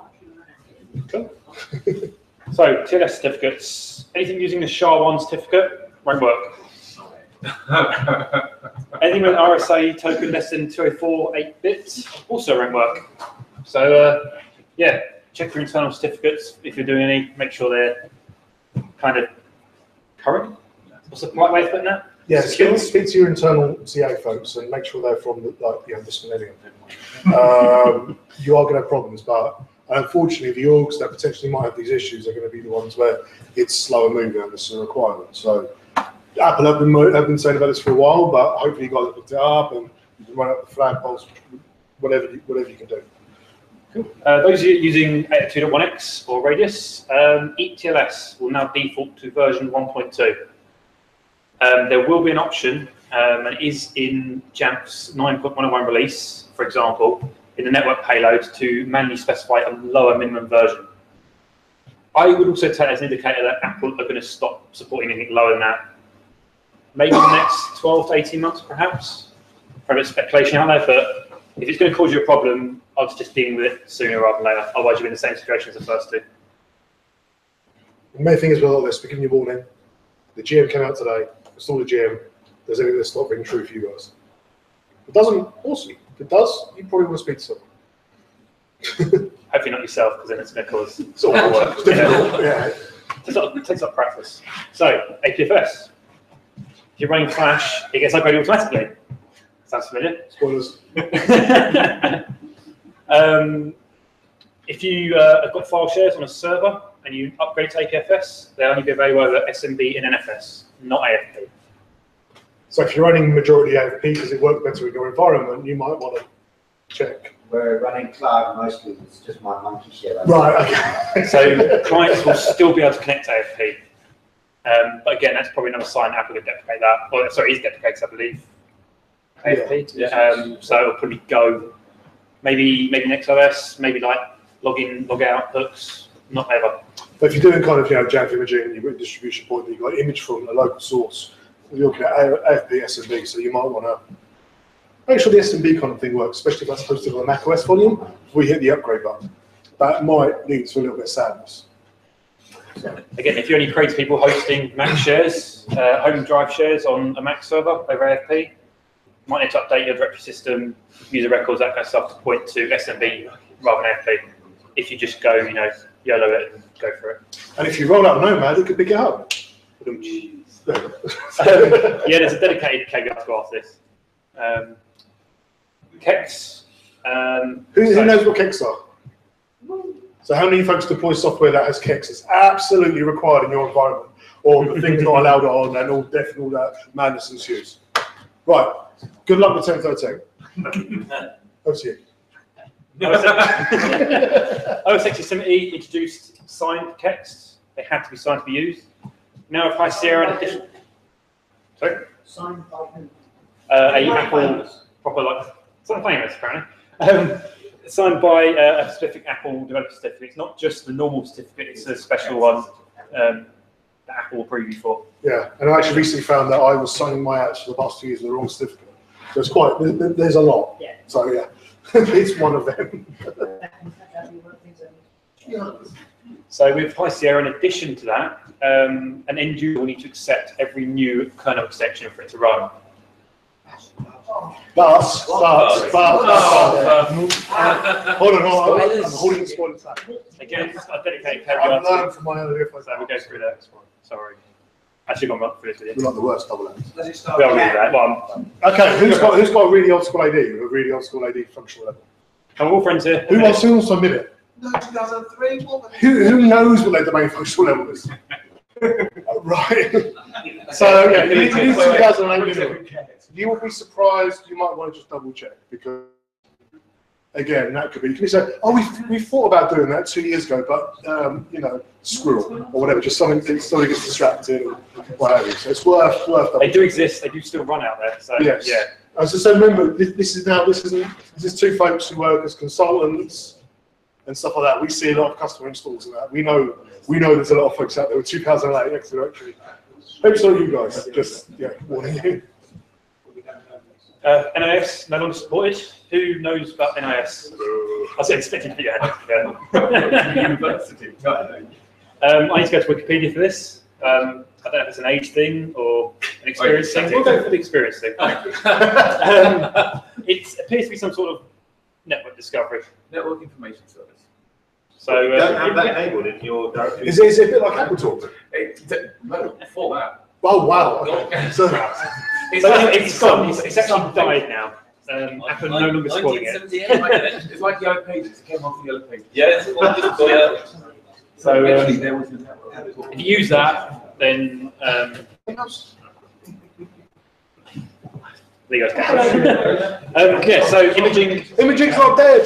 Hooray! Imaging's not dead. It's just changed slightly. Again, later. Yeah. It's a bit of tech article. How That's does something. APS affect imaging? Okay, good.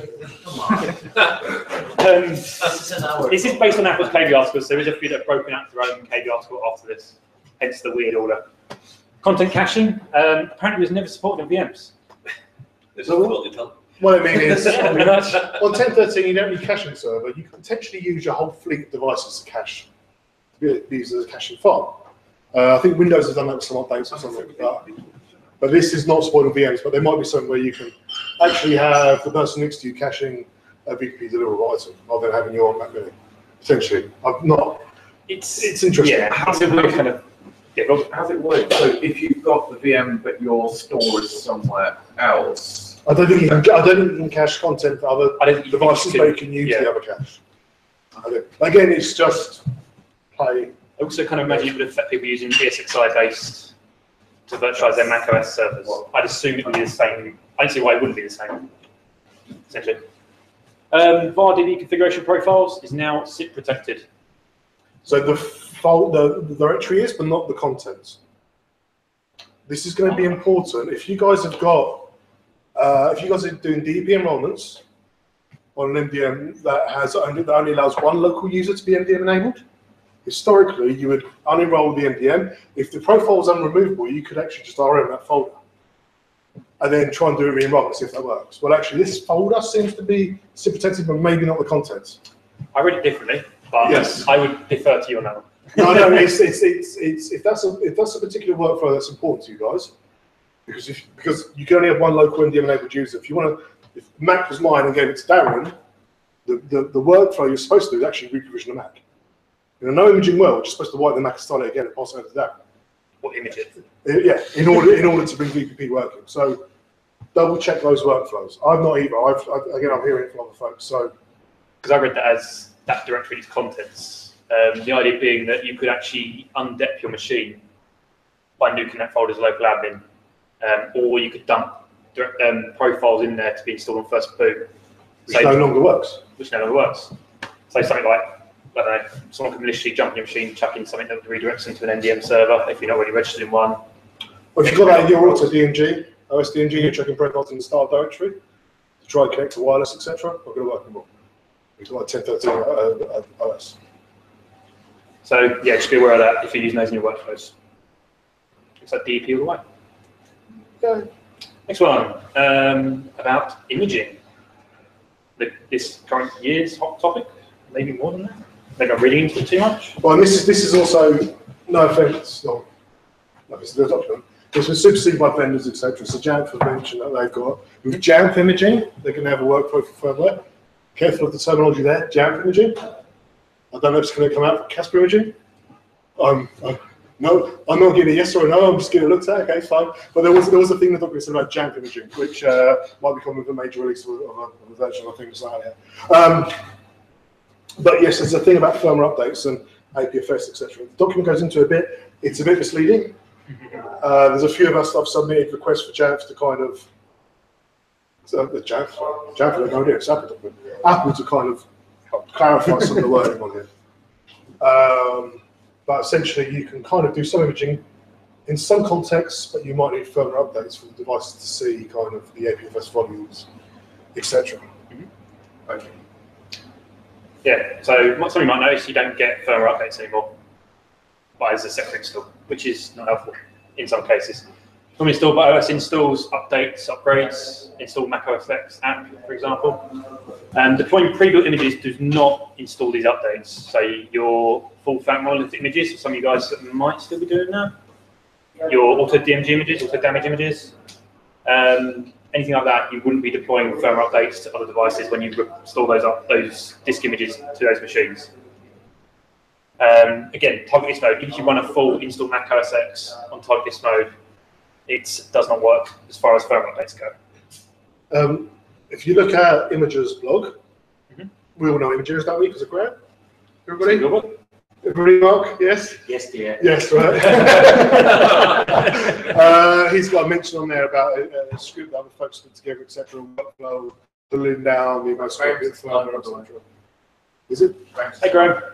Hey, hello. And he's just put the same putting the local famous channel. link in There the you local go. channel. And this is got like some of the commercial vendors are talking about putting these kind of workflows in, but actually we haven't seen them yet. But if you are doing these kind of things, there's a way around grabbing the firmware at the moment potentially that could help you.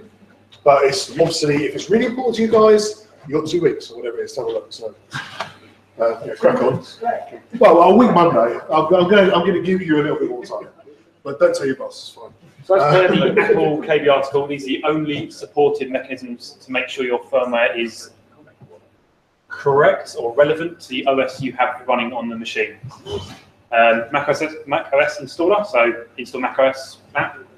Create boot installer, which again links at the end. You run a command, it splits to a USB stick. You run the same process. Recovery partition, again pretty much the same process. Or a system image utility net install image, which again is the same process but hosted on a net image rather than a USB stick or installing from an app or the recovery partition. So these are all the installed High Sierra app that's got some bit at the end that goes pull the right firmware. And that's what other folks are trying to reverse engineer. So. All right. Again, the repetition. So install them straight from a disk image. We'll not install these updates. By the way, this isn't something that's new. This is the same case with Sierra. And before that, I believe, you just deploy disk image, you won't get your firmware updates. So like a Thunderstrike? Thunderstrike, yep. So if you do nothing but deploy monolithic images or disk images as OSs, you'll still be vulnerable to Thunderstrike. Thunderstrike.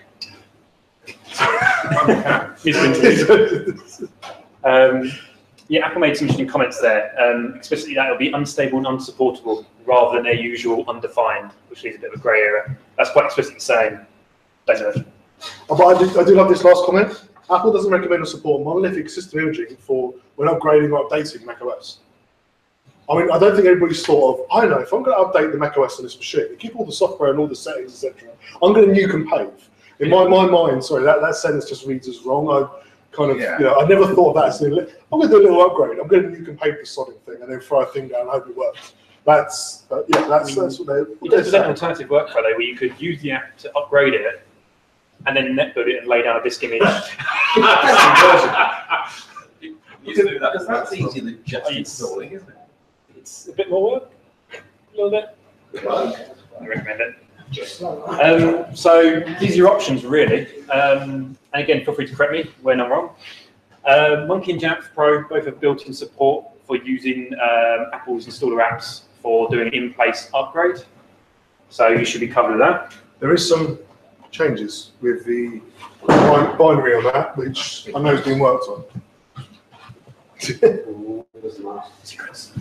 No, no secrets. I was drinking whiskey when I mentioned it on Slack, so I can't remember what folks were doing. So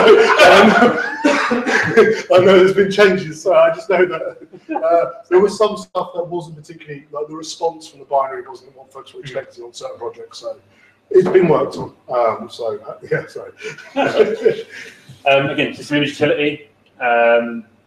Just stop doing monolithic modular images. I mean, on this monolithic modular image stuff, like, auto damage has an update. We'll do APFS volumes for you. We'll do so if your imaging tool does support that, it's a bad workflow from Apple. If your vendor supports that, etc., you can still deploy an APFS volume using auto damage as you've got now.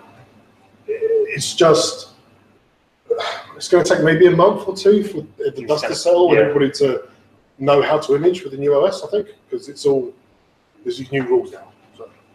Game has changed. Yeah.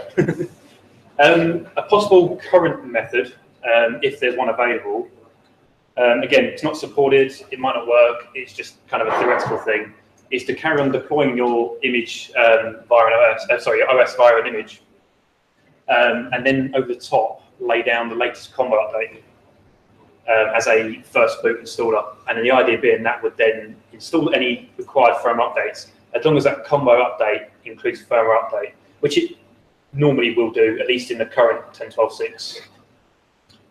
It's still kind of... Remind me, does that still do the touch bar stuff?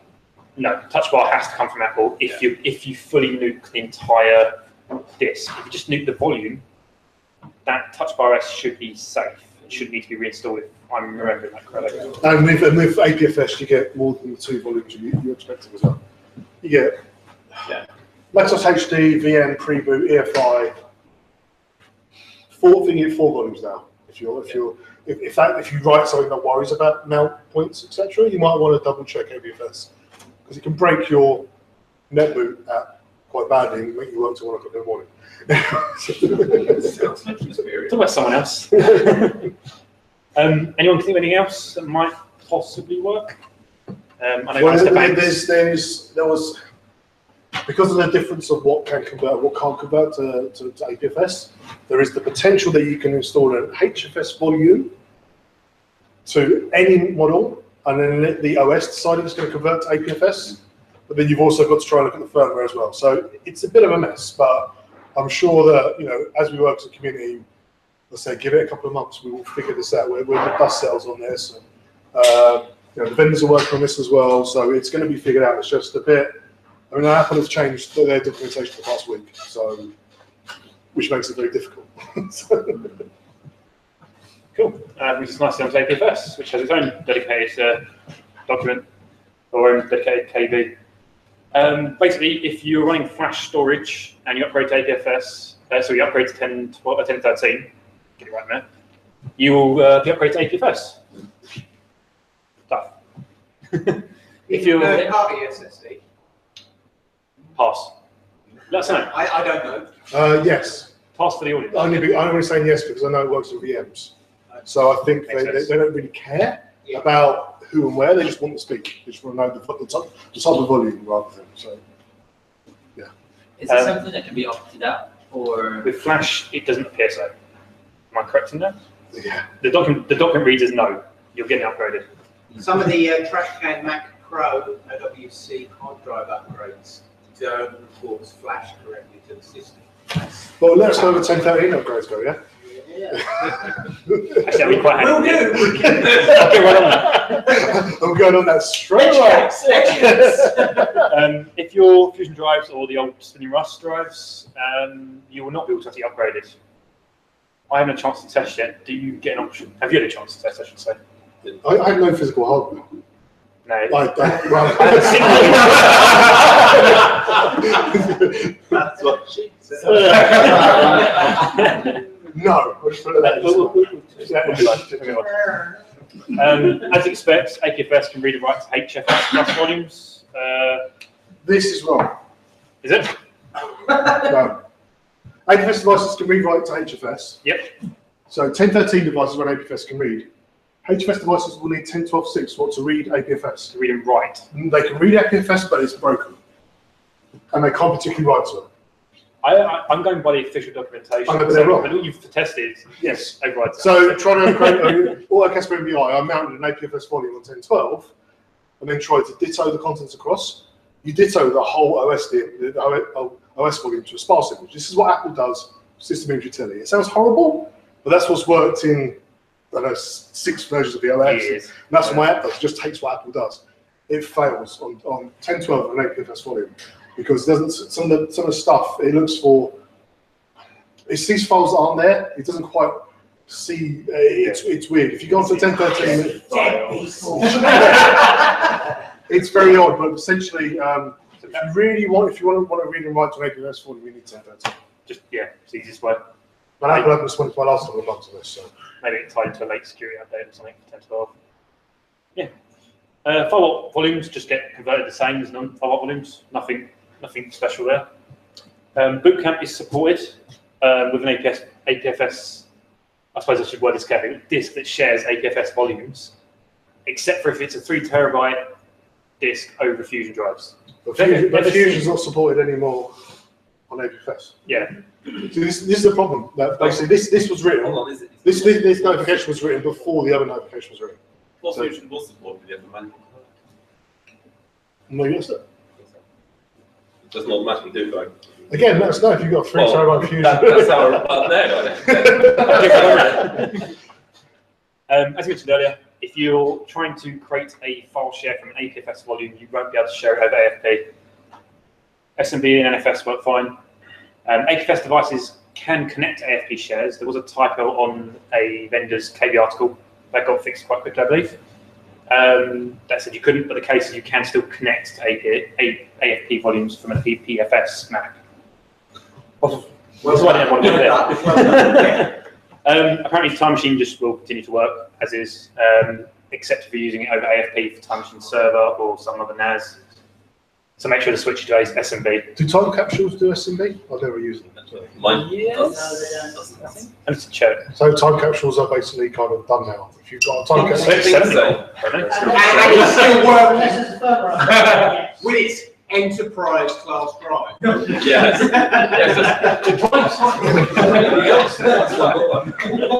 Again, we're just trying to give you guys like nice warnings. You know. What's going on? Fuck you for that one. Yeah. Right, let's just move on. Did you hear that, Graham? This slide formerly known as Scale, now known as Ukulele. So it was called Secure Kernel Extension Loading, and now it's User Kernel Extension Acceptance Loading or something, isn't it? Ukulele. So it's kind of essentially Ukulele is what it's being done as. Have you got images? No. Can you click on the link? Have you got internet? I should do. Yeah, live demo! I didn't give them the internet effort. I gave myself. What? So I'm just doing, this is my That's an Ultramarine, isn't it? second monitor. It is. So yeah, ignore that. You can geek out. So which bit are we going to? Scroll down. It's actually. Oh, this isn't the one with the image. Okay. Right. Yours developer docs. Yeah, probably. I don't know what it is. Yeah, I'll check it Snapchat. Basically, you install an application as a kernel certificate. There's a kernel extension on it. Sorry. The user will be asked to approve it. They get a pop-up. The pop-up lasts for the pop-up's there. They click on it. They need to go and approve it through the security panel in system preferences. I can't remember if they're an admin. If they're not an admin, can they approve it? Apparently so. But if they dismiss the prompt, it sits there for 30 minutes and goes away. But in the meantime, the kernel extension hasn't loaded. So if you guys need, Soundflower's got a kernel extension. Not a biggie, but if you've got your AV client that's got a kernel extension, if you've got a lab for the Macs using some kind of, audio MIDI kind of thing that requires a kernel extension, you might have a problem with that. It's you can get this prompt coming up.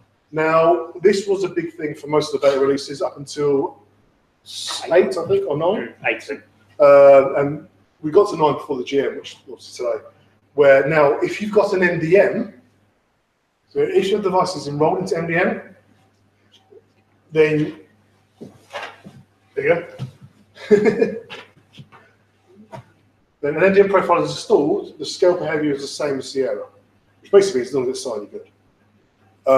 What they're going to do in the future is basically have a profile where you whitelist. You whitelist the T-line. So as long as you've got all your, so it's not per extension, but if you had a 3 or 4 from a vendor, you could allow a team. And these aren't just the kernel extensions in library kind of extensions. These are the ones within the app bundles as well, or other points in the file system. If it's a kernel extension, you might need to worry about this. And especially, like, say, if you're doing labs, like with high-end audio equipment that requires a third-party driver, etc., this could be a slight issue. For compliance purposes, maybe you want to speak to your AV vendor about moving away from kernel extension-based kind of products.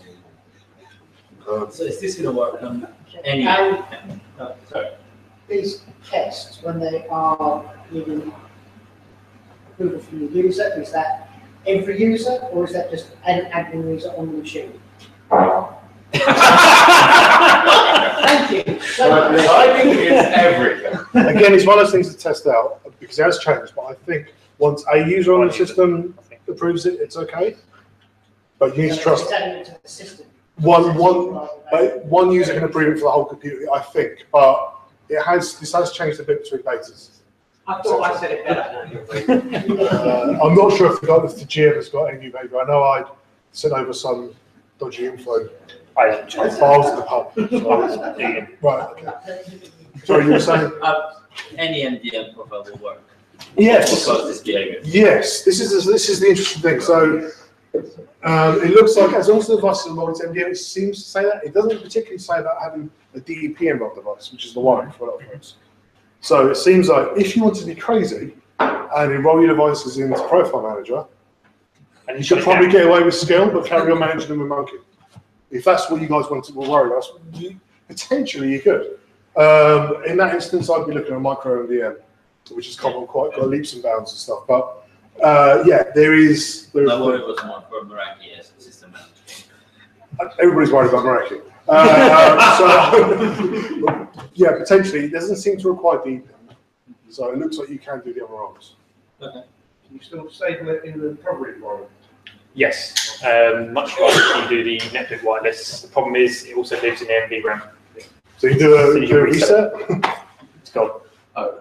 And also deploy that across a couple of devices. I don't envy that person. And the command, I have to remember what it is, the SBCTL status or whatever, the commands that tell you if it's enabled or not, will not tell you if you've got an MDM profile. So it will tell you it's enabled, but you've got an MDM profile, so it's actually disabled. So there's a bug with that, which has been closed as duplicate, which I know from someone. So I wasn't drinking much whiskey.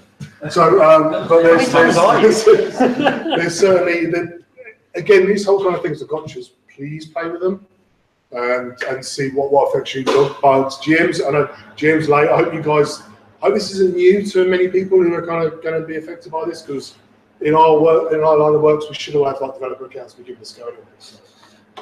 He says. Yeah, you can. Last one, number 6. Changes to content caching. Like tethered caching in a GUI for deploying to iOS, and support for parent-child relationships. So you can now share your internet connection to any iOS devices over USB from your Mac. Handy enough. You can also cache content on your Mac for those iOS devices. Quite good if you've got, for example, I had a deployment, it was only 20 iPads, but we absolutely rinsed their Wi-Fi after the first 5 download. I think the iMovie in GarageBand. Instead, if you just tether them, screw it, job done. I did a DEP lab install, 40 Macs, and took down the whole school's network. I didn't realise that a school for 1,000 students only had a 40 meg internet line, and it was during term time. I didn't realise they had this deal with someone else. They did. A month later, they got a caching server and all was well. It was fine. We just turned everything off and waited until that was all time. We didn't know. You're putting down content. Again, yeah, this was the same. So. With the content caching, you can specify a parent Mac for devices, and you can also set up kind of parents and children sort of relationships. So you can have perhaps, I don't know, a caching server per floor, a nasal feed of a central caching server that only serves those clients. Did anybody do any kind of cascading Reposado or Apple Software Update server back in the day? It's that kind of thing, I think, where you'd be able to split that across.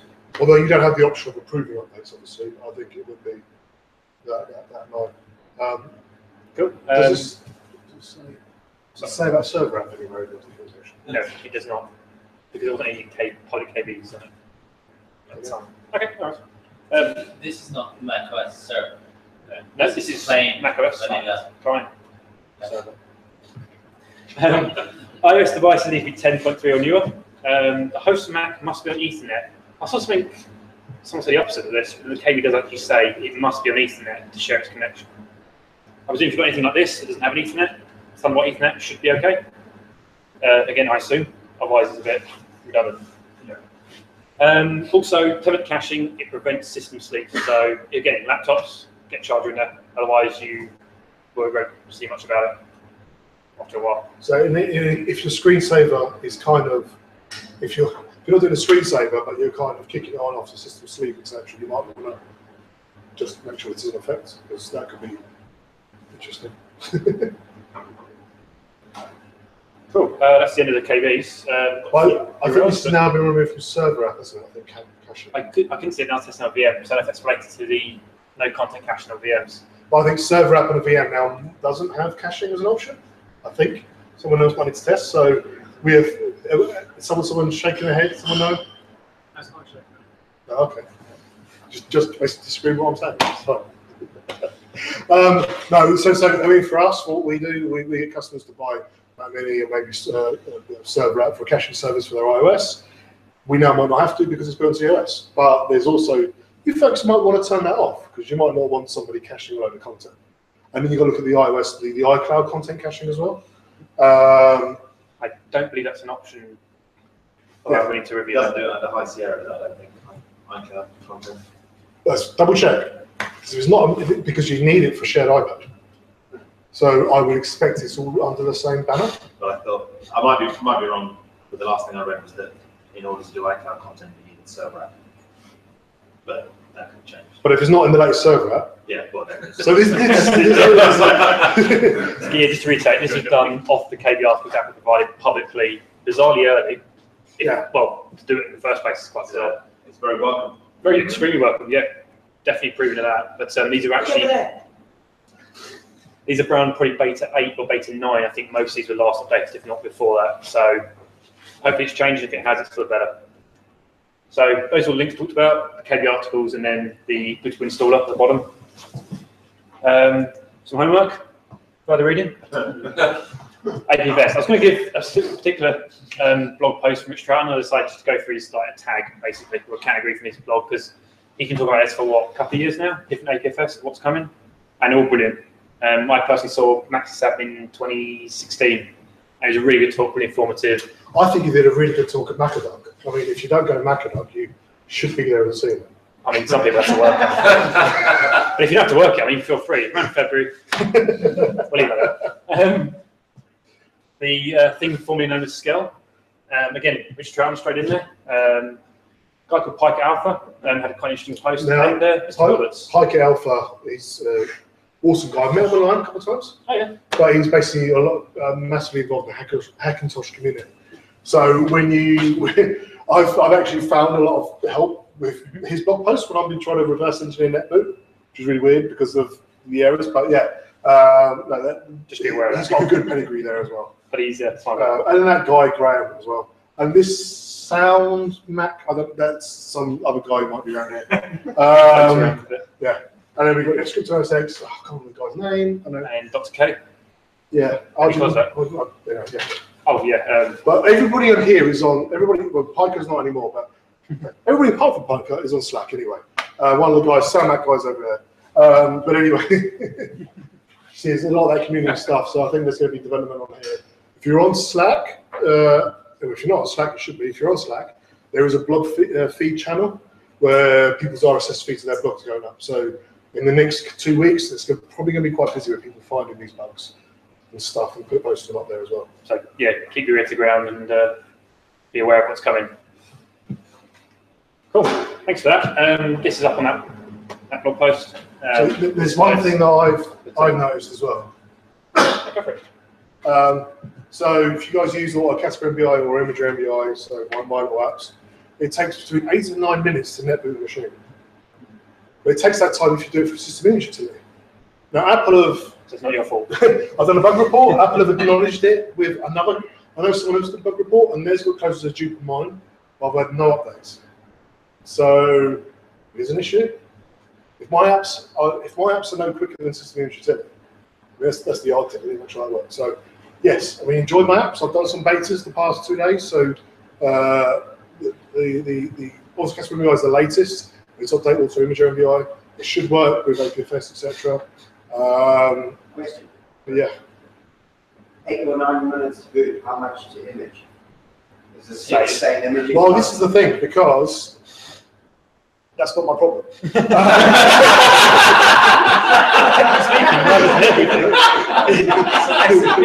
So I've been messing about with my app, so I haven't worried about, because obviously my app, my NetBoot image launches Imager. Imager needed APFS support. If my app launched Casper Imaging or the JF Imaging app, then that needs, it's up to those to then support APFS. So that's kind of where my fault kind of goes. So yeah, but I do understand, like, folks are testing out now, but again, GM came out today. So probably hardening testing is going to be. If you're imaging with Imager, have you succeeded with that? No, I think the Imager APFS support came out 2 days ago, maybe, and I've been trying to get my apps working and other things. So, but you know, guys, go on Slack. There's an Imager channel, etc. Please give it a go. But also, again, I've got no physical hardware, so my stuff is all basically VMs, etc., which doesn't give you real world tests anyway. So, all good. Yes. Does your app work? Does my app work? Yes. Under what circumstances?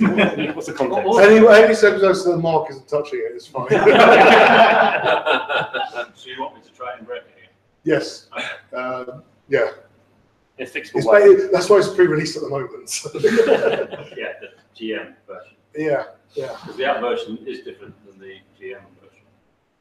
Yeah, but there might be multiple GMs as well, which Apple have done a few times. So, if you guys, I mean, it's not really been a worry if you don't have these kind of app and things. But I was like, yeah, I'll make a change for the GM. Lovely. And then Apple made another GM, and I was like, oh, bugger. So now I need to change that. And actually, the first version of Casper MBI, the first release version, was written on the flight from London to Minneapolis on the Saturday before JNUC, because 10.10 was released on the Thursday. Internet went down in my local area at home, so I picked it up on the Friday, but I had to work, and then I couldn't do anything on the Friday night because I didn't have a home netboot environment, so I had to build a whole VM environment and do it on the flight. On the Saturday, on the flight home, I committed my last change in Chicago, and then demoed the product in JNUC 3 days later. Unacceptable behaviour. Yeah, so it can be interesting. So yeah, bugs are appreciated unless they come from Mark. But I think it's thing. Just if you guys got products, if you want to speak to your vendors, etc., try these things. GM is a bit early maybe for some of the vendors to publicly support these things. But if you're on the betas of the products as well, Jeff have got a couple of betas going at the moment. It's probably worth giving that a go. And just throwing your oar in as well and trying these things out. So, and I think Graham will be thankful for testers anyway. I mean, Imager is quite a simple product anyway, so it should just be an ASR install. So. Cool. Any other questions? Have we finished? No. You're standing. When can we go to the pub? Good question. 40 minutes ago. Right, thanks so much. In future, if anyone fancies hosting us, anyone fancies speaking, it's not a big problem. Just let us know. And well, the next meeting I'll be looking at is it going to be in November? November, yeah. So hopefully we're looking for a host November. That's after JNUC, after Max's admin, after. There you go. We've got a host, and obviously the host, as per the agreement. The agreement, the host presents you in the first talk. Thank you very much. That's the tradition. Folks, Max's admin, JNUC, etc. roundups, or if anybody else wants to present on anything, it's just help me with this, or look at this cool thing I've done, or whatever. Please come forward. If you guys do it, you don't have to listen to me, Darren. It doesn't even have to be necessarily Mac related. If it's just something interesting, even geeky, go for it. Preferably nothing like that. Except for James. James can't have free reign. James is on the. James is Mac related. Cool. Right. Thanks so much, guys. Cheers.